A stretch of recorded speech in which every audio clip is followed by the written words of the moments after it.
വേദിയിലും സദസ്സിലുള്ള ബഹുമാനിയെ എല്ലാവർക്കും എൻ്റെ വിനീതമായ നമസ്കാരം. എൻ്റെ ശബ്ദത്തെ കുറിച്ച് ഇത്രയൊക്കെ പറഞ്ഞപ്പോൾ മനുഷ്യൻ്റെ എങ്ങനെയാണ് ശബ്ദം പുലർത്തേണ്ടത്, എങ്ങനെയാണ് പറയേണ്ടത് എന്നുള്ളതിനെ കുറിച്ചൊക്കെ കൺസേൺ. സത്യത്തിലാണ് ഈ ശബ്ദത്തിന് അങ്ങനെ ഒരു കഴിവുണ്ടെന്നാണെങ്കിൽ ആത്മാവിഷ്കാരത്തിന്റെ ഒരു മാർഗമായി ഇവൻ പിൽക്കാലത്ത് മാറുമെന്നോ ഒന്നും ഞാൻ ചെറുപ്പത്തിൽ വിചാരിക്കാൻ സാധ്യതയില്ല. നമ്മൾ കുട്ടിക്കാലത്ത് പഠിക്കുന്നു. പക്ഷെ ഇവിടെ സൂചിപ്പിച്ചതുപോലെ ഞാൻ പാട്ട് പാടുന്നു. നല്ല പാട്ടുകാരനായിരുന്നു. അതിന് തെളിവിൻ്റെ ഇപ്പോൾ ഞാൻ ഓർക്കസ്ട്ര വെച്ച് പാടിയ ഒരു ഡസനോളം പാട്ട് എന്റെ കൈവശമുണ്ട്. ഓർക്കസ്ട്ര നോക്കി ഞാൻ പാട്ടുകാരനാണെന്ന്. പക്ഷെ ഇപ്പൊ ഞാൻ പാടുന്നില്ല. ഞാനൊരു 8-9 വർഷമാണ് അല്പം പോലും പാടാം. അപ്പൊ ഞാനത് പറയാൻ കാര്യം എന്താണെന്ന് വെച്ചാൽ, കുട്ടിക്കാലത്ത് ഞാനിങ്ങനെ പാട്ട് പാടുമ്പോൾ എനിക്ക് 5 വയസ്സോ 4 വയസ്സോ തിരിയുന്ന കാലം വരെ കേൾക്കുന്നത് എം കെ ത്യാഗരാജന്റെ ഭാഗത്തുള്ള പാട്ടുകളും എം.എസ്. സുബ്ബലക്ഷ്മിയുടെ പാട്ടുകളുമാണ്. അപ്പോൾ നെടുങ്കാവ് എന്ന് പറയുന്ന ചന്തസ്ഥലം വെളിയം എന്ന് പറയുന്ന ഗ്രാമത്തിനോട് ചേർന്നാണ്. അവിടെ ഞങ്ങൾക്ക് ഒരു ചായപ്പീടിയുണ്ട്. ആ ചായപ്പീടിയുടെ അടുത്ത് ഒരു റസാഖുകാരുടെ ഒരു തുണിക്കടയുണ്ട്. അവിടെ ഗ്രാമഫോണിൽ വൈകുന്നേരമാകുമ്പോഴത്തേക്ക് പാട്ട് വരും.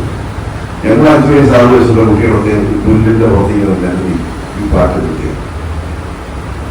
ഇതാണ് ജീവിതത്തിൽ ആദ്യം കേൾക്കുന്ന പാട്ട്. നടരാജ നീലകണ്ഠനേ പാട്ടുകളാണ് കുട്ടികാലത്ത്. ഇതൊന്നും പറ്റിയില്ല. കുറച്ച് കഴിഞ്ഞൊരു എനിക്കൊരു 6-7 വയസ്സൊക്കെ ആയപ്പോഴേക്കും ഈ KPSC പാട്ടുകളൊക്കെ ഇങ്ങനെ കേൾക്കുന്നത്. അപ്പൊ ഞാൻ സ്കൂളിൽ പഠിക്കുന്ന കാലത്തൊക്കെ ഈ KPSC പാട്ടുകളാണ് ധാരാളം പഠിച്ചു. അപ്പൊ എന്റെ വീട്ടിനടുത്ത് നമ്മുടെ കാർത്തികൻ സാംബശിവനോടൊപ്പം കോളേജിൽ പഠിച്ച ഒരു വിശ്വംഭരൻ എന്ന് പറഞ്ഞതാണ് നല്ല പാട്ടുകാരൻ. അപ്പൊ അദ്ദേഹത്തിന് അറിയാം ഞാൻ ചെറുതായിട്ട് പാട്ട് പാടുന്നു. അദ്ദേഹം KPSC പാട്ടുകളെല്ലാം എഴുതി കടലാസിൽ കൊണ്ടുവന്ന് ഈ പാട്ട് ഞാൻ ഇങ്ങനെ പാടുപോയി. അപ്പൊ നാട്ടില് ഏത് മീറ്റിംഗ് ഉണ്ടായാലും ശരി, രാഷ്ട്രീയമോ അല്ലയോ എന്ത് മീറ്റിംഗ് ഉണ്ടായാലും ശരി, എന്റെ പാട്ട് വലിയ കാലമാണ്. 7 വയസ്സ് 8 വയസ്സൊക്കെ ഉള്ളപ്പോൾ എന്നെ ആരെങ്കിലും പിടിച്ച് മനുഷ്യൻ്റെ കൊടുക്കും. ഞാൻ അറിയാവുന്ന പാട്ടുകളൊക്കെ പാടും. ചില ആളുകൾ അതിപ്പോഴും മനസ്സിലായിട്ട് എന്താണ് നമ്മളെ സൽക്കരിക്കുന്നത് അല്ലെങ്കിൽ നമ്മളെ അഭിനന്ദിക്കുന്നത് വീഡിയോ കൊണ്ട് കരുതരുത്, പിന്നെ നാരങ്ങ കൊടുക്കും. പാട്ട് നടന്നുകൊണ്ടിരിക്കുമ്പോൾ തന്നെ വീണ്ടും മുഴുവൻ നാരങ്ങയൊക്കെ സ്വീകരിക്കുന്നുണ്ട്. അപ്പൊ ഒരാൾ പാട്ട് കഴിഞ്ഞ് പാടിക്കൊണ്ടിരിക്കുക, ഒരാൾ 5 രൂപ കൊടുക്കും. അപ്പൊ 5 രൂപയൊക്കെ പറഞ്ഞാൽ വൻ സംഭവമാണ്. ഇപ്പോഴത്തെ ഒരു 50,000 രൂപയുടെ വിലയാണ്. അപ്പൊ 5 രൂപ കൊടുക്കുമ്പോൾ പാട്ടാണ് നിന്ന് വരുന്നത്. പാട്ടിന് പിന്നെ കുറച്ച് പോകട്ടെ പിന്നെ പാടും. അപ്പൊ അങ്ങനെ ഒരു പാട്ടിന്റെ ഒരു കാരണമുണ്ടായിരുന്നു. ശബ്ദത്തെ കുറിച്ച് എനിക്ക് യാതൊരു ധാരണയില്ല. ഞാനിങ്ങനെ പഠിക്കുന്നു, 5ാം ക്ലാസ് പഠിക്കുന്നു, നാടകം കഴിക്കാൻ കയറും. 5ാം ക്ലാസ് പഠിക്കുന്ന അധ്യാപകരോടൊപ്പമാണ് ആദ്യമായിട്ട് സ്റ്റേജിൽ നാടകം കഴിക്കുന്നത്. അതിന്റെ കാരണം ഞാൻ പഠിച്ച ആ സ്കൂളില് 5ാം ക്ലാസ്സിൽ പഠിക്കുന്ന അവസരത്തിൽ ഈ സ്റ്റേജിൽ ചില പ്രകടനങ്ങൾക്ക് വേണ്ടി ഞാൻ കയറി. അപ്പൊ എന്തോ അഭിനയപരമായ കഴിവുകളൊന്നും തോന്നിയിട്ടാവാം ആ അധ്യാപകർ എന്നെ കൂടി അവരുടെ നാടകത്തിൽ ഉൾപ്പെടുത്തി. അങ്ങനെയാണ് ആദ്യമായിട്ട് സ്റ്റേജിൽ നാടകം അഭിനയിക്കുന്നത് 5 വയസ്സിലൊക്കെ. പിന്നെ സ്ഥിരം നാടകങ്ങളിൽ നാട്ടുപുറത്ത് എവിടെ നാടകം റിലീസ് ചെയ്യാനുണ്ടാവും, അഭിനയിക്കാറുണ്ടാവും, അല്ലെങ്കിൽ പ്രോംപ്റ്റ് ചെയ്യാനുണ്ടാവും. നാടകത്തിന്റെ പിന്നാരെങ്കിലോ മുന്നാരെങ്കിലോ സ്ഥിരമായിട്ട് ഞാൻ പോകുന്നത് പതിവാണ്. ഇങ്ങനെ ഇരിക്കുന്നു, നാടകം കഴിക്കുന്നു. അങ്ങനെ ഇരിക്കുമ്പോൾ കൊല്ലം ശ്രീനാരായണ കോളേജിൽ പഠിക്കുമ്പോൾ ഒരു സംഭവം. അത് ഞാൻ MA പഠിക്കുന്ന അവസരത്തിലാണ്. അന്ന് ഞങ്ങളെ പഠിപ്പിക്കുന്നത് പ്രൊഫസർ ചന്ദ്രശേഖരൻ എന്ന് പറയുന്ന ഒരാളാണ് ഞങ്ങളുടെ പ്രൊഫസർ. അദ്ദേഹം കാളിദാസന്റെ നാടകങ്ങളിൽ അപാരമായ അർത്ഥതലങ്ങൾ കണ്ടെത്തിയിട്ടുള്ള ഒരു പ്രൊഫസറാണ്. അപ്പൊ അദ്ദേഹം കാളിദാസന്റെ ശാകുന്തള നാടകം റേഡിയോയ്ക്ക് വേണ്ടി തയ്യാറാണ്. അപ്പൊ ബ്രിട്ടീഷ് സ്കൂളിൽ പരസ്യം വന്നു, റേഡിയോ നാടകത്തിൽ അഭിനയിക്കാൻ വിദ്യാർത്ഥികൾ തയ്യാറുള്ളവർ വരില്ല എന്ന് പറഞ്ഞു. പേര് ഞാൻ പേര് ഞാൻ 2ാം വർഷം എന്നെ പഠിക്കുക 1970 പേര് കൊടുത്തിട്ട് ഒരുപാട് പേര് 10-30 വിദ്യാർത്ഥികളുണ്ടായിരുന്നു. ആൺകുട്ടികളും പെൺകുട്ടികളുമാണ്. അതൊരു സ്ക്രീനിങ് നടത്തി റെക്കോർഡർ ഉപയോഗിച്ച് ശബ്ദം റെക്കോർഡ് ചെയ്തു. ഇതെല്ലാം കഴിഞ്ഞതിന് ശേഷം നോട്ടീസ് ബോർഡിൽ പേര് സെലക്ഷൻ കഴിഞ്ഞിരിക്കുന്നു. പിന്നെ ആളുകളെ സെലക്ട് ചെയ്തിരിക്കുന്നു. കുടുംബത്തിൽ എൻ്റെ ഈ പേരുണ്ടായിരുന്നു. ഞങ്ങൾ ചെന്നു. എന്നിട്ട് റിഹേഴ്സലൊക്കെ തുടങ്ങിയപ്പോൾ എന്നോട് പറഞ്ഞു ദുഷന്റെ വേഷം അനിയനാണ് ചെയ്യുന്നതെന്ന് പറഞ്ഞു. എന്നോട് സന്തോഷമായിരുന്നു. പ്രധാനപ്പെട്ട വേഷമാണ്. അപ്പോൾ നിങ്ങൾ ആലോചിക്കണം, ഈ റേഡിയോ നാടകത്തിന്റെ ഒരു പ്രത്യേകത ഏതാണ്? അന്നത്തെ എൻ്റെ രൂപം കണ്ടാൽ ലോകത്ത് ഒരു മനുഷ്യൻ പെട്ടെന്ന് അറുപത് സഹിക്കാൻ നമ്മൾ നാടൻ ഭാഷയിൽ പറഞ്ഞത്. അവിടെ ഈ എല്ല് മാത്രമേ ഉള്ളൂ. അതിൽ പുറത്ത് തൊലി ഒട്ടിച്ചു വെച്ചാൽ എങ്ങനെ ഇരിക്കും? അങ്ങനെ ഒരു കോലമാണ് എൻ്റെ. അത് ഞാനാണ് ദുഷ്യന്ത മഹാരാജാവായിട്ട് അഭിനയിക്കുന്നത്. അപ്പൊ റേഡിയോ നാടകത്തിന് അത് പറ്റും. ഇഷ്ടപ്പെടുകയാലും പോലെ വെച്ചിരിക്കുന്ന ഒരാളിനും രാവണനാകാൻ പറ്റും. കാരണം ശബ്ദം. അപ്പൊ ദുഷ്യന്ത മഹാരാജാവായിട്ട് എന്റെ ശബ്ദം മതിയെന്ന് തീരുമാനിച്ചു. ഓക്കെ, ഞങ്ങൾ തിരുവനന്തപുരത്ത് എഴുതാൻ പോയി ശബ്ദമൊക്കെ റെക്കോർഡ് ചെയ്തു. അപ്പൊ ഞങ്ങളോട് കുട്ടികളെ നിങ്ങൾക്ക് കേൾക്കാം എന്ന് ഓൾറെഡി റെക്കോർഡ് ചെയ്ത് കഴിഞ്ഞതിന് ശേഷം ഞങ്ങളെ കേൾപ്പിക്കുന്നു. ഞങ്ങളെ കേൾപ്പിച്ചപ്പോൾ എനിക്ക് വല്ലാത്ത അത്ഭുതമായി. കാരണം ഇത് എന്റെ ശബ്ദമായിട്ട് ഒരു തരത്തിലും ചെയ്തില്ല. എനിക്ക് തോന്നുന്നു വേറെ ആരോ പറയുന്നത് പോലെയാണ്. ഞാൻ പറഞ്ഞു ഇത് എന്റെ ശബ്ദം അല്ലെങ്കിൽ എന്താണ് അങ്ങനെ ഒരു സരസ്വതമായി എന്ന് പറയുന്ന അന്നത്തെ ഇത് റെക്കോർഡ് ചെയ്ത മഹിളാലയം ചേച്ചി പിൽക്കാലത്ത് അറിയപ്പെട്ട അന്ന് വയലാർ അവാർഡിന്റെ ദീർഘ സൗഹൃദം അവരാണ്. അവർ പറഞ്ഞാലേ ആ ശബ്ദത്തിന് ചില പ്രത്യേകതകളുണ്ട്. അതുകൊണ്ടാണ് ആ ശബ്ദം അങ്ങനെ തോന്നുന്നത്. ഇത് ഏറ്റവും എന്താണ് റെക്കോർഡിംഗ് അല്ലെങ്കിൽ പ്രക്ഷേപണത്തിനൊക്കെ പറ്റിയ ഏറ്റവും നല്ലൊരു ശബ്ദമാണെന്ന് നിങ്ങൾക്ക് തോന്നുന്നു. നിങ്ങളിപ്പോൾ തന്നെ ഒരു ഫോം ഫില്ല് ചെയ്തുള്ള പ്രോഗ്രാമുകളിൽ നാടകത്തിലൊക്കെ അഭിനയിക്കാൻ അവസരം തരാമെന്ന് പറഞ്ഞു. അങ്ങനെ എനിക്ക് ആദ്യം കിട്ടുന്ന ഒരു ശബ്ദത്തിന്റെ ഒരു സർട്ടിഫിക്കറ്റ് അവരുടെ കയ്യിൽ നിന്നാണ്. എന്നിട്ടാണ് ഞാൻ 71 എം.എ. കഴിഞ്ഞ് 72 കോളേജിൽ സ്ഥാപകനായിട്ട് കാസർഗോഡ് ഗവൺമെന്റ് കോളേജിലേക്ക് പോകുന്നു. അപ്പൊ അവിടെ പഠിപ്പിക്കാൻ പോകുന്നതിന് മുമ്പ് തന്നെ സമാന്തരമായിട്ട് ഞാൻ ഈ പഠിക്കുന്ന അവസരത്തിൽ തന്നെ പാരലൽ കോളേജുകളിൽ പഠിപ്പിക്കാൻ പോകുമായിരുന്നു. അതുകൊണ്ട് നമ്മുടെ വരുമാനമായി ആകാശകൊണ്ടൊക്കെയാണ് പഠിച്ചത്. അപ്പോ പഠിപ്പിക്കുന്നതിനെ കുറിച്ച് എനിക്ക് നല്ല ധാരണയുണ്ട്. അധ്യാപകനാകാൻ എനിക്ക് പറ്റും, ഞാനത് യോഗ്യനാണ് എന്ന് ഉത്തമ ബോധം ഉണ്ടായിരുന്നില്ല. ഞാൻ കാസർഗോഡ് കോളേജിൽ പഠിപ്പിക്കാൻ പോകുന്നു. 1972 നവംബർ 17-ാം തീയതി 2ാമത്തെ ക്ലാസ്സിൽ ഞാൻ സെക്കൻഡ് അവർ ക്ലാസ്സിലേക്ക് നിർത്തി. ഞാനവിടെ ചെന്നു. ക്ലാസ് കഴിഞ്ഞു, 1 മണിക്കൂർ ക്ലാസ് കഴിഞ്ഞ് ഞാൻ തിരിച്ചു വന്ന് കാസർഗോഡിൽ ഇരിക്കുന്നു. 2 വിദ്യാർത്ഥികൾ എൻ്റെ അടുത്ത് വന്നു. അത് ഞാനിപ്പോൾ ഏറ്റവും ഒടുവിലത്തെ പുസ്തകത്തിൽ ഒരു സ്റ്റോറി എനിക്ക് എഴുതിയിട്ടുണ്ട്. ഈ 2 വിദ്യാർത്ഥികൾ എൻ്റെ അടുത്ത് വന്നു. ഞാൻ മ്യൂസിക്കാണ്. അപ്പോൾ അവർ പറഞ്ഞു നിങ്ങളുടെ ക്ലാസ്സിലുണ്ടായിരുന്ന കുട്ടികളാണ്. അവിടെ നിങ്ങളെ ഒന്നും വലിയ ബഹുമാനത്തോടുകൂടി പറയും. അപ്പോൾ തിരുവനന്തപുരത്ത് നിങ്ങളുടെ ക്ലാസ്സിലുണ്ടായിരുന്ന കുട്ടികളാണെന്നൊന്നും പറയത്തില്ല. സാറിൻ്റെ ക്ലാസ്സിലുണ്ടായിരുന്നല്ലോ. നിങ്ങളുടെ ക്ലാസ്സിലുണ്ടായിരുന്ന കുട്ടികളാണ്. എന്താണ് മാഷിന്റെ ശബ്ദം വളരെ ആകർഷകമായിരുന്നു. ഞാൻ പഠിപ്പിച്ചത് മോശമായിപ്പോൾ അങ്ങനെയല്ല. ഞങ്ങൾ മുഴുവൻ സമയം ശ്രദ്ധിച്ചുകൊണ്ടിരുന്ന ഈ ശബ്ദത്തിലാണ്. അതിന്റെ ഒരു മോഡുലേഷനും അതും വല്ലാത്തൊരു ആകർഷണീയതയായി ഭയങ്കരമായിട്ട് ഇഷ്ടപ്പെട്ടു. അപ്പൊ എനിക്ക് രണ്ടാമത് കിട്ടുന്ന ഒരു അംഗീകാരം പോലെയാണ്. അപ്പൊ ഞാൻ പിൽക്കാലത്ത് ആലോചിച്ചു, ഒരുപക്ഷെ ഈ 2 വിദ്യാർത്ഥികൾ കൂടി അന്ന് നടത്തിയത് എന്തൊരു പ്രവചനതുല്യമായ ഒരു നിരീക്ഷണമായിരുന്നു ഞാൻ പിൽക്കാലത്ത് ആലോചിച്ചു. ഞാനിപ്പോ എത്രയോ വർഷമായിട്ട് ഇത് നിരന്തരമായി ചെയ്തിങ്ങനെ കാശുണ്ടാക്കും. നിരന്തരമായി ചെയ്തുകൊണ്ടിരിക്കുന്നു. ഇപ്പോൾ ശരാശരി 4 മണിക്കൂർ സാധിച്ചില്ലേ? രാവിലെ കൃത്യം 9 മണിക്കൂർ വൈകിട്ട് ഉച്ച വരെ തിരക്കായി. എല്ലാ ദിവസവും ഈ 2 ദിവസങ്ങളിൽ അവധി എടുത്തത് വിചാരിച്ച് അത്രയും ജോലി ചെയ്ത് വെച്ചിട്ടാണ് ഞാൻ ഓടുന്നത്. നാളെ ഇവിടുന്ന് നേരെ തിരുവനന്തപുരത്തേക്ക് പോകാൻ ടിക്കറ്റ് ഞാൻ ക്യാൻസൽ ചെയ്ത് നാളെ എറണാകുളത്ത് ഇറങ്ങുകയാണ്. ശബ്ദം നിൽക്കാൻ വേണ്ടി തന്നെയാണ് ഞാൻ പറഞ്ഞത്. അതൊരു പ്രവചന തുല്യമായ നിരീക്ഷണമായി. ആ 2 വിദ്യാർത്ഥികളുടെയും ജീവിതം പിന്നീട് ഞാനുമായിട്ട് ഭയങ്കരമായിട്ട് ബന്ധപ്പെട്ടു. ആ 2 വിദ്യാർത്ഥികളെ നിങ്ങൾക്കറിയാം. ഒരാൾ എം.എ. വരുമാനാണ്, ബഷീർ സമാൻ തുടങ്ങിയ ഡോക്ടർ എടുത്ത എന്തോ സർക്കാരിന് വേണ്ടി നിരവധി ആയിട്ട് സമരങ്ങൾ നടത്തിക്കൊണ്ടിരിക്കുന്ന MD കുറിച്ചും കോവിഡിനെ കുറിച്ചുള്ള ഡോക്ടർ മന്ത്രികൾ ചെയ്യുന്ന നിരവധി അന്തർദേശീയ പുരസ്കാരങ്ങൾ കിട്ടിയിട്ടുള്ള എല്ലാ റഹ്മാനാണ് ഒരു വിദ്യാർത്ഥി. മറ്റൊന്ന് ഇബ്രാഹിം ഗവിച്ച എന്ന് പറയുന്ന വിദ്യാർത്ഥിയാണ്. അത് സാഹിത്യ അക്കാദമി കമ്മിറ്റിയിലൊക്കെ ഉണ്ടായിരുന്ന ആളാണ്. പിന്നീട് നിരവധി പുസ്തകങ്ങൾ കോളേജ് കാലം വർക്ക് ചെയ്തു. കഴിഞ്ഞ കാലത്ത് മരിച്ചു.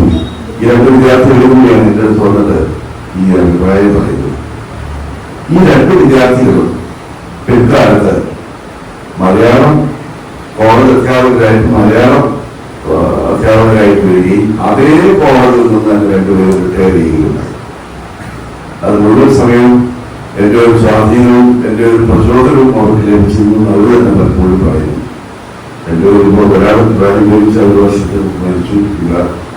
എന്നാലും തീരെ സഞ്ചരിക്കാൻ പോലും വയ്യാത്ത അവസരത്തിൽ ഒരു സ്ഥിതിയിൽ 3 മാസം പേര് കണ്ടിരുന്നു. അപ്പൊ ഇതാണ് ഒരു സംഭവം. അപ്പോഴും ഞാൻ ഇതിനകത്തൊരു മൂന്നും ദേവാലയവും ചെയ്തിട്ടില്ല. കാസർഗോഡ് തിരിച്ചു വരുന്നു. പക്ഷെ ചില കാര്യങ്ങൾ ആലോചിക്കുമ്പോൾ ഇത് എപ്പോഴും അങ്ങനെ ഒരു തീരുമാനം ഉണ്ടായിരുന്നോ എന്തോ ആലോചിക്കും. ഈ നാട്ടുപുറത്ത് എന്ത് അനൗൺസ്മെന്റ് ഉണ്ടെങ്കിൽ ശരി നമുക്കുണ്ടോ അനൗൺസ്മെന്റ് എല്ലാം ഞാനാണ്. ഇതൊക്കെ തുടങ്ങും മതി. നാടകം തുടങ്ങും, നാടക സംഘം തുടങ്ങുന്നു, നാടകത്തിൽ എല്ലാവരുടെയും പേര് അനൗൺസ് ചെയ്യുന്നു, നാടകം അനൗൺസ് ചെയ്യുന്നു, എല്ലാം ഞാനാണ്. അതങ്ങനെ ഇങ്ങോട്ടൊന്നും ശരിയായിരുന്നു. അങ്ങനെ ഇരുന്നിട്ടാണ് ഞങ്ങൾ ഈ നാടക സംഘം തുടങ്ങുന്നത്. തിരുവനന്തപുരത്തെത്തിയതിനു ശേഷം നരേന്ദ്രപ്രസാദും ഞാൻ നടൻ മുരളി കൈവപ്പ് ദാമോദരൻ നമ്പൂതിരി ലീലാപുരിക്കെല്ലാം ചേർന്നത് നാടക സംഘം. അങ്ങനത്തെ നാടക സംഘമാണ്. അതൊരു ഗംഭീര സംഘമാണ്. കാരണം എല്ലാവരും ജോലിയുള്ളവരാണ്, എല്ലാവരും നല്ല നടന്മാരാണ്. എത്ര സമയം നമുക്ക് ചെലവഴിക്കാൻ നിങ്ങൾ സന്നദ്ധരായിരുന്നു. അങ്ങനെ ഒരു നാടക സംഘം തുടങ്ങി. ഞാൻ പറഞ്ഞു വന്നത് ആ നാടക സംഘത്തിന്റെ അതിന്റെ ഒരു ഉപോൽപ്പന്നം എന്ന നിലയിലാണ് ഞാൻ ആളുകൾക്ക് ഡബ് ചെയ്യപ്പെടുന്നത്. അപ്പോ വളരെ നോട്ടമായിട്ടുള്ളൊരു ഡബിങ് എന്ന് പറയുന്നത് 75-ലാണ് സംഭവിക്കുന്നത്. അതിനുമുമ്പ് 79-ൽ ഞാനും നടൻ മുരളിയൊക്കെ ഒരു സിനിമയിൽ അഭിനയിച്ചു. അത് വളരെ യാദൃച്ഛികമായി വന്നതാണ്. ഞങ്ങൾ നരേന്ദ്രപ്രസാദിന്റെ 3 പ്രവർത്തകന്മാർ നാടകം അഭിനയിച്ചുകൊണ്ടിരിക്കുന്ന അവസരത്തിൽ സ്ഥിരമായിട്ടുള്ള ഒരാളുണ്ടായിരുന്നു. ഒരുപാട് പേരുടെ സുഹൃത്തുക്കൾ ലാംഗ്വേജ് സ്കൂളിൽ ജോലിയുണ്ടായിരുന്നു. TK കുറിച്ചുണ്ടായിരുന്നു, KL Sreenivasan. അവർ രണ്ടുപേരും ഒരു സിനിമ എടുക്കാൻ തീരുമാനിച്ചു. ഒരു സ്ക്രിപ്റ്റുമായിട്ട് എന്നെ സമീപിച്ചു. അത് വളരെ പ്രധാനപ്പെട്ട ഒരു വേഷം ചെയ്യണം എന്ന് പറഞ്ഞു. പിന്നെ നടൻ മുരളിക്ക് ഒരു വേഷമുണ്ട്. അതൊക്കെ ഞാൻ അതിനെക്കുറിച്ച് വളരെ വിശദമായിട്ട് എഴുതിയിട്ടുണ്ട്. അപ്പൊ ഞങ്ങൾ ആ സിനിമ അഭിനയിക്കുന്നു ആളെ വിട്ടു. ഞങ്ങളോട് നാടകത്തിൽ എന്റെ നാടകത്തിൽ തുടർന്നുകൊണ്ടേയിരുന്നു. 85-ലാണ് ഒരു ദിവസം രാവിലെ നടൻ മുരളി എന്നെ വിളിക്കുന്നു. ഞാൻ രാവിലെ ഫോൺ കൊടുക്കാം ലേഖിട്ടാക്കിയത്. അപ്പോൾ ലേഖൻ എന്നെ വിളിച്ചോളൂ, സാർ ഞാനൊരു സിനിമ സംവിധാനം ചെയ്തിട്ടുണ്ട്, മീനമാസത്തിലെ സൂര്യൻ എന്നാണ് അതിന്റെ പേര്. അപ്പൊ ആ സിനിമയില് ഒരാൾക്ക് വേണ്ടി ഒരു ശബ്ദം, സാറിന്റെ ശബ്ദം ചേരുമോ ഇല്ലയോ എന്നൊന്ന് നോക്കണം. വൈകിട്ട് കോളേജ് കഴിഞ്ഞാൽ ചിത്രാഞ്ജലി സ്റ്റുഡിയോ വരണം, ഞാൻ വണ്ടി അയക്കാമെന്ന് പറഞ്ഞു. ശരി. ഞാൻ കോളേജ് ചെന്നപ്പോ നരേന്ദ്രപ്രസാദ് നോക്കിയാണ് ഒരുമിച്ചാണ് അടുത്ത താമസമൊക്കെ. പ്രസാദിനോട് വന്നു എന്നെ വിളിച്ചിട്ടുണ്ട്. രണ്ടുപേരെയും കൂടി ഒരു ശബ്ദത്തിന് വേണ്ടിയാണെന്നോ അറിയത്തില്ല. അവർ നോക്കുമ്പോ ഞങ്ങൾ 2 പേരും കൂടി പ്രൊഡക്ഷൻ എക്സിക്യൂട്ടീവ് കരിയൂർ ശശി വന്ന് വൈകിട്ട് കോളേജിൽ ഞങ്ങൾ 2 പേരെയും ചിത്രാഞ്ജലി സ്റ്റുഡിയോയിലേക്ക് വിളിച്ചോണ്ട് പോകും. അവിടെ ചെന്നപ്പോൾ പ്രസിദ്ധനായിട്ടുള്ള ദേവദാസാണ് റെക്കോർഡിസ്റ്റ്. അപ്പൊ എന്നോട് സ്റ്റുഡിയോയിൽ കയറി കൊടുക്കും. അപ്പൊ ഞാൻ 1-2 ചെറിയ വേഷങ്ങളൊക്കെ അതിന് മുമ്പ് ഡബ് ചെയ്തിട്ടുണ്ട്. ക്യാരക്ടറൊന്നും ഒന്നും ചെയ്തിട്ടില്ല, ചെയ്തിട്ടുണ്ട്. അതുകൊണ്ട് സാങ്കേതികമായിട്ട് എനിക്ക് അറിയാം. അപ്പൊ ഞാൻ സ്റ്റുഡിയോയിൽ ചെല്ലുന്നു, പറഞ്ഞു സീൻ, ഫുൾ സീൻ. ആ സീനിൽ അഭിനയിച്ചിരിക്കുന്നത് വിജയമേനോട് ശോഭനയാണ്. നല്ലൊരു പ്രേമരംഗമാണ് അതിനകത്തുള്ളത്. അതിനകത്ത് തൂക്കിലേറ്റപ്പെടുന്ന 4 കഥാപാത്രങ്ങളുണ്ട്. 1 വിജയമേനോൻ, 2 വേണുനാഗവള്ളി, 3 കക്ക രവി, തമിഴ്, 4 വഴി. 4 പേരാണ് തൂക്കിലേറ്റപ്പെടുന്ന 4 കഥാപാത്രം. അതിൽ വിജയമേനോൻ ശോഭനയായിട്ടുള്ള രംഗമാണ് എന്നെ കാണിച്ചത്. വിജയമേനോൻ ഡബ് ചെയ്യണം എന്ന് ഞാൻ പറഞ്ഞു. ശരിയാവുമെന്ന് എനിക്ക് തോന്നുന്നില്ല. അത് നല്ലൊരു റൊമാൻറ്റിക് സീനാണ്. എന്റെ ശബ്ദത്തിന് അത് ചേരുമെന്ന് എനിക്കൊരു ഉറപ്പില്ല. വേറെ ഏതെങ്കിലും നമുക്ക് നോക്കാം പറഞ്ഞു ചെയ്തു നോക്കൂ, ശരിയായെങ്കിൽ നമുക്ക് മാറ്റാം എന്ന് പറഞ്ഞാൽ ഞാൻ തപ്പി. ഇതിന്റെ കൺസോളം വിളിച്ചിട്ട് അവരെല്ലാവരും ഒന്നുകൂടി കേട്ടിട്ട് ദേവദാസാറാണ് അന്തിമ തീരുമാനം പറഞ്ഞത്. ശബ്ദത്തിന് യാതൊരു കുഴപ്പമില്ല, ആ കഥാപാത്രത്തിന് ചേരുന്ന ശബ്ദം തന്നെയാണ് രാമപുരമുക്ക് ആവർത്തിച്ചോണ്ടെന്നും ആൾ പറഞ്ഞു എന്ന് പറഞ്ഞ് 3-4 ദിവസം ഞാൻ ആ ശബ്ദം റെക്കോർഡ് ചെയ്തു. നരേന്ദ്രപ്രസാദിന്റെ വോയിസ് കക്കായി വേണ്ടി അറിയിച്ച് ഉപയോഗിച്ചു. പക്ഷേ സംഭവിച്ചത് ഈ ഒരു ചിത്രം കഴിഞ്ഞതോടുകൂടി ധാരാളം എനിക്ക് അവസ്ഥകൾ വന്നുകൂടി. അന്ന് ചിന്താഗതിയിൽ 5-6 പഠനം കട്ടിയുന്ന ഒരു സമയമാണ്. അറിയാം 5-6 പഠന ഒരു സമയം 2 സ്റ്റുഡിയോയിലായിട്ട് റെക്കോർഡ് ചെയ്യും. വൈകിട്ട് എല്ലാ ദിവസവും പിന്നെ ഞാൻ നേരെ കോളേജിൽ നേരെ ഡബിയാൻ പോകും. ധാരാളം അവസരത്തിലേക്ക് അങ്ങനെയാണൊരു ഡബിങ് ആർട്ടിസ്റ്റ് എന്നുള്ളത് എനിക്ക് ധാരാളമായി അവസരങ്ങൾ ആ ഒരു കാലഘട്ടത്തിൽ സമാനമായിട്ട് പിന്നെ ഈ ടെലിവിഷനിലൊക്കെ അഭിനയിക്കാൻ തുടങ്ങി. ഒരു സമയം നാടകങ്ങളിൽ കോഴിക്കോട് കൂടുതൽ നാടകം കഴിക്കുന്നത് നാടക സംഘയിൽ കൂടുതൽ നിലവിലുണ്ട്. അത് മറ്റൊക്കെ ഇതാണ് ഇങ്ങനെയാണ് ഇത് വരുന്നത്. പക്ഷേ പ്രധാനപ്പെട്ട ഒരു മേഖല എന്ന് പറയുന്നത് പിന്നീടാണ് എനിക്കത് തുറന്നു കിട്ടുന്നത്. കമന്റേറ്റർ എന്നുള്ളത് അത് എവിടെ എങ്ങനെയാണ് സംഭവിച്ചു എന്ന് ചോദിച്ചാൽ പണ്ടൊക്കെ ഒരു 10-30 വർഷം മുമ്പ് ധാരാളമായിട്ടൊന്നും ഈ ഡോക്യുമെന്ററികൾ വരാം. വല്ലപ്പോഴും ചില ഡോക്യുമെന്ററികൾ കവിതയെ കുറിച്ചോ അങ്ങനെയൊക്കെ വരുന്നതാണ്. അത് വിജയേഷൻ അങ്ങനെയൊക്കെ ചില ആളുകൾ എടുക്കുന്ന ഡോക്യുമെന്ററികളാണ്. അപ്പോ 3-2 തവണ ആ ഡോക്യുമെന്ററി ഞാൻ കമന്ററി പറഞ്ഞപ്പോ അതാണ് എനിക്ക് കുറച്ചുകൂടി ചേരുന്നത് എന്ന് തോന്നി. അതിന് കാരണങ്ങൾ പക്ഷേ പിൽക്കാലത്ത് എനിക്ക് ബോധ്യപ്പെട്ടിട്ടുണ്ട്. ഒന്ന്, അതൊരു സാഹിത്യ സംസ്കാരം വേണം. കാരണം ഒരു വാക്യം നമ്മൾ പറഞ്ഞു പോകുമ്പോൾ എവിടെയാണത് കോമ വരുന്നത്, എവിടെയാണ് നിർത്തേണ്ടത് എന്നുള്ളതിനെ കുറിച്ചത്. അപ്പൊ നമ്മൾ കമന്ററി കേട്ടു പോകുന്ന മാത്രയിൽ തന്നെ അതിന്റെ അർത്ഥം നമുക്ക് കിട്ടണം. ഒരു പുസ്തകം രണ്ടാമത് വായിക്കുന്ന പോലെയല്ല. വിഷ്വലിനോടൊപ്പം വരുന്ന ഈ കമന്ററി എന്ന് പറയുന്നത് നമ്മുടെ ചെവി ഇങ്ങനെ വന്ന് പതിക്കുമ്പോൾ തന്നെ ഈ പറഞ്ഞു പോകുന്നതിന്റെ അർത്ഥം എന്താണെന്ന് നമുക്ക് ബോധ്യമാവും. അത് നല്ല ഉച്ചാരണം വേണം, ആകർഷകമായ ശബ്ദം വേണം, ആ ഒരു വാക്യത്തിന്റെ ഘടനയ്ക്ക് അനുസരിച്ച് നിർത്തുകയും ചെയ്യുന്ന ഒരു സംഗതി. അതൊരു സാഹിത്യ സംസ്കാരമുള്ളതാണ് മാത്രമേ നല്ല ശബ്ദം കൊണ്ട് മാത്രം സാധ്യമല്ല.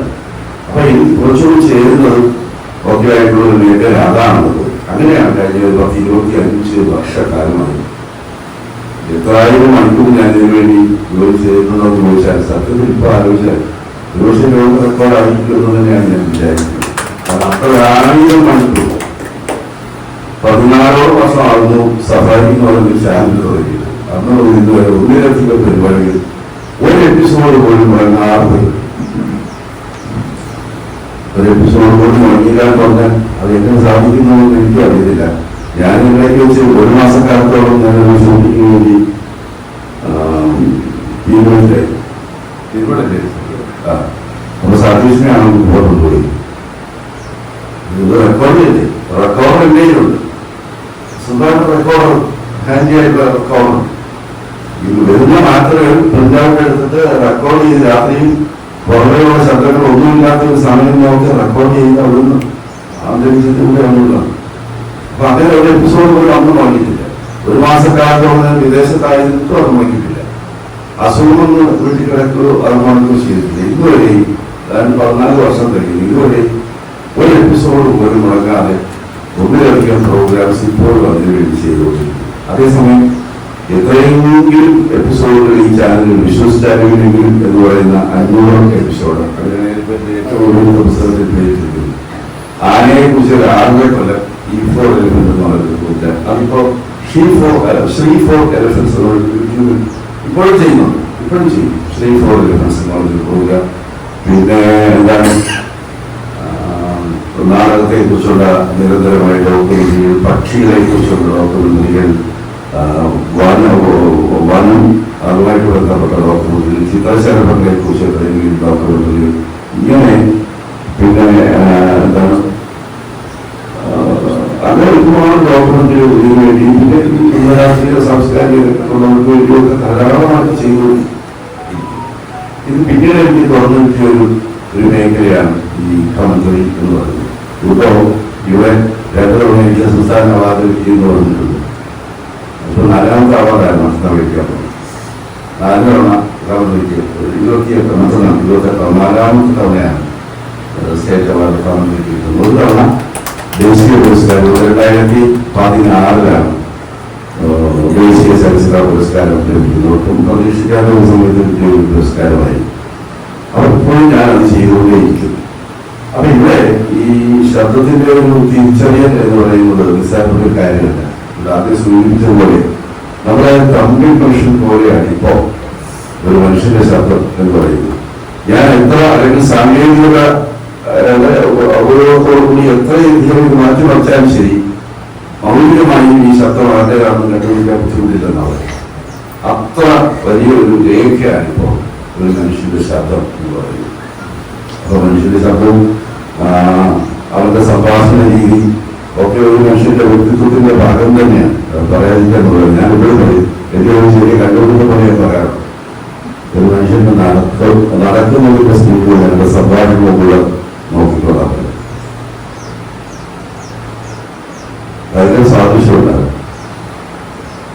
ഞങ്ങൾക്കൊക്കെ അറിയാവുന്ന സുഹൃത്ത് എഴുതിരാജ്യത്തിൽ വർത്തമാനം പറയുന്നത് നടക്കുന്ന സ്പീഡ് നല്ല കറക്റ്റ് സ്പീഡാണ്. അതിപ്പോ നമ്മളൊരു കാര്യമില്ല. അതാണ് ഇതേ സ്പീഡിലാണ് നടക്കുന്നത്. ഇതേ സ്പീഡാണ് നടക്കുന്നത്. ഏറ്റവും വർക്ക് ചെയ്യുന്ന എഴുത്തുകാരി പി ഗീത അറിയാം. എഴുത്തുകാരി ഗീത ഞാൻ 40 പഠിക്കുന്ന ആൾക്ക് എനിക്കറിയാമെന്നുള്ള അപേക്ഷിച്ചു. ഗീത ഇവിടെ വർക്ക് ചെയ്യുന്നു. ഗീത 11 ക്ലാസ്സിന്റെ 10-55 ഓടി ഇങ്ങോട്ട് വരും. ഭയങ്കര സ്പീഡാണ്. ഓടിക്കുമ്പോൾ മനുഷ്യരുടെ പുസ്തകമൊക്കെ എടുത്ത് ഒറ്റ ക്ലാസ്സിലോട്ട് ക്ലാസ്സിൽ ഒരു പുസ്തകം എടുത്തിട്ട് പിന്നെ ഒരു ലേഖനത്തിൽ പകുതി എഴുതി അടുത്ത പുസ്തകത്തിലൂടെ അടുത്ത ഒറ്റ ഉണ്ടാവും. ഇതിന്റെ ഇരട്ടി സ്പീഡാണ് വർത്തമാനം. ഇതാണ് അത് കറക്റ്റ് സിഗ്നലാണ്. ചില ആളുകൾ സംസാരിച്ചാൽ എന്താണ് ഈ പറഞ്ഞതെന്ന് നമുക്ക് മനസ്സിലാവുക. ഒരു പിടി കിട്ടില്ല എന്താണ് ഈ പറഞ്ഞത്. പത്താം പറഞ്ഞൊരു സ്പീഡിലുണ്ടോ മറ്റുള്ള സംഭവിക്കുന്ന. അപ്പോ ഒരാളുടെ ഒരു ശബ്ദവും വർത്തമാനത്തിന്റെ രീതിയും ഒക്കെ അയാളുടെ വ്യക്തിത്വത്തിന്റെ ഏറ്റവും വലിയൊരു സംഗതിയാണ്.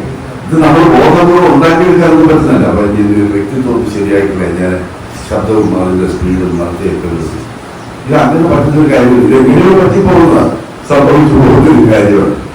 അപ്പൊ അതാണ് അതിന്റെ ഒരു പ്രത്യേകത. അപ്പൊ ശബ്ദത്തിന്റെ ഒരു സവിശേഷത അതാണ്.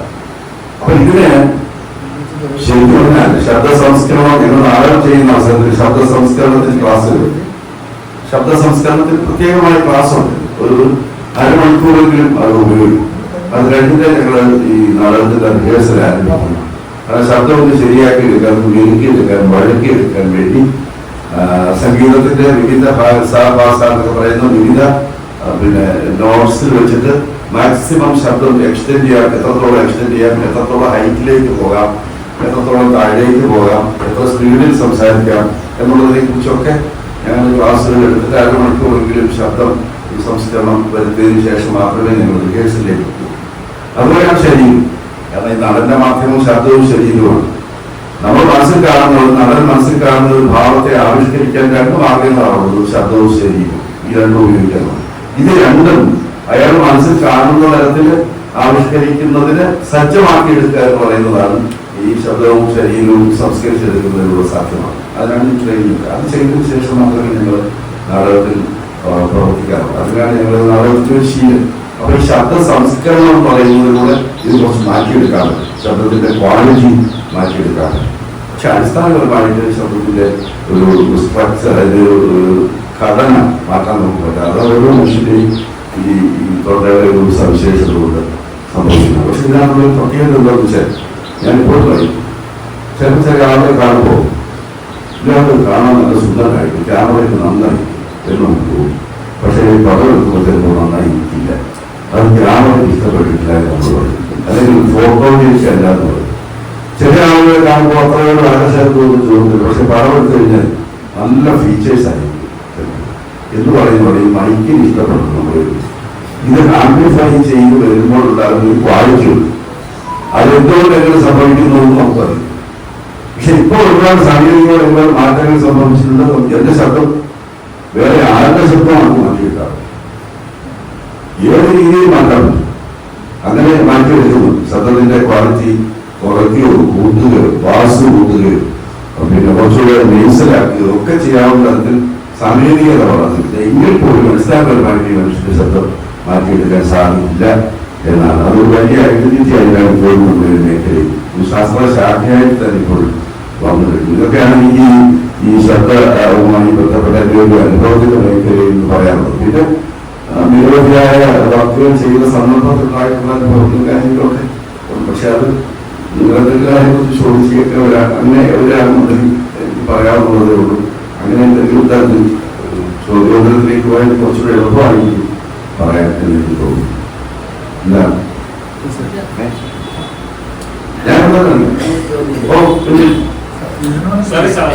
ശബ്ദ സംസ്കാരത്തെ പറ്റി പറഞ്ഞു. അതിനൊരു നാടകത്തിന്റെ രീതിയിലും ചലച്ചിത്രത്തിന്റെ രീതിയിലും പ്രപഞ്ചത്തിന്റെ രീതിയിലും വ്യത്യസ്തമായ രീതിയിൽ ആവിഷ്കരിക്കുന്നതിനെ പറ്റിയുള്ള ഒരു കാര്യം. ശബ്ദ സംസ്കരണമാണ് ഉദ്ദേശിച്ചത്. ശബ്ദ സംസ്കരണമാണ് ഉദ്ദേശിച്ചത്. ഇപ്പോ നമ്മള് ഈ നാടകത്തിന്റെ റിഹേഴ്സൽ തുടങ്ങുന്നതിന് മുമ്പ് ഞങ്ങൾ ചെയ്യാനുള്ള കാര്യങ്ങൾ പറഞ്ഞാൽ നമ്മൾ ഓർക്കുന്നവർക്ക് ഇരുന്നിട്ട് സ്റ്റേജിലോട്ട് റിഹേഴ്സ് ചെയ്യാൻ പറ്റത്തില്ല. ശരീരത്തെയും ശബ്ദത്തെയും ഒക്കെ ഒന്ന് ചൂടാക്കി ശരിയാക്കിയിട്ടില്ല. അതിനുവേണ്ടിയാണ് നമ്മൾ ആ എക്സസൈസ് ചെയ്യുന്നത്. അപ്പൊ ശബ്ദത്തിന്റെ വിവിധ ഘട്ടങ്ങളിൽ ഇപ്പോ സംഗീതം അറിയാവുന്നത് സാ പ സ എന്ന് പറയുന്ന 3 സ്റ്റേജ്. സാ പ സ അത് എത്രയെങ്കിലും നേരം ശബ്ദം എക്സ്റ്റെൻഡ് ചെയ്യും. മനസ്സിലായി? ഇപ്പൊ നമ്മൾ സാധാരണ ചെയ്യുന്ന പോലെയാണ്. നിങ്ങളിപ്പോ ഒരു പക്ഷേ ശ്രമിച്ചാൽ കുറച്ച് നേരത്തേക്ക് പറ്റുള്ളൂ. പക്ഷെ നിരന്തരമായ പരിശ്രമം കൊണ്ട് നിന്നാൻ പറ്റും.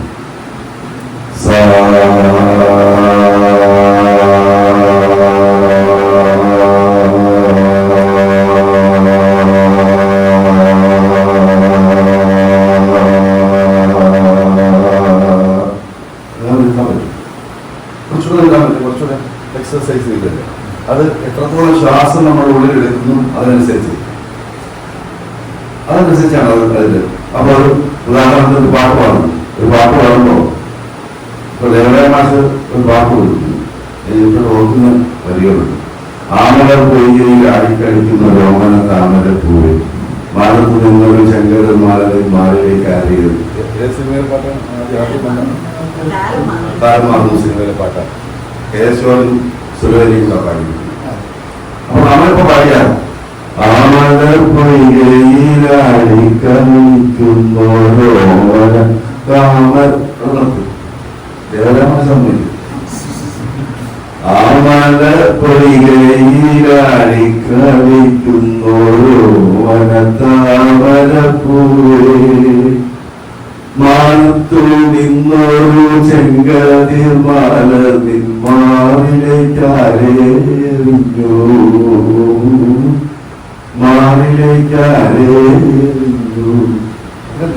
അവിടെ വരെ പോകണം. അങ്ങനെ പോയി പാടിയാണ്. അപ്പൊ അങ്ങനെ പോകണമെന്നുണ്ടെങ്കിൽ എന്ത് വേണം? ശബ്ദം. അതുപോലെയാണ് നമ്മളിപ്പോ ചില കഥാപാത്രം ഞങ്ങളുടെ ഈ ശബ്ദത്തിന്റെ റിഹേഴ്സൽ നടത്തുമ്പോൾ ചില കഥാപാത്രങ്ങൾക്ക് വേണ്ടി മാത്രമാണ് ചിലപ്പോ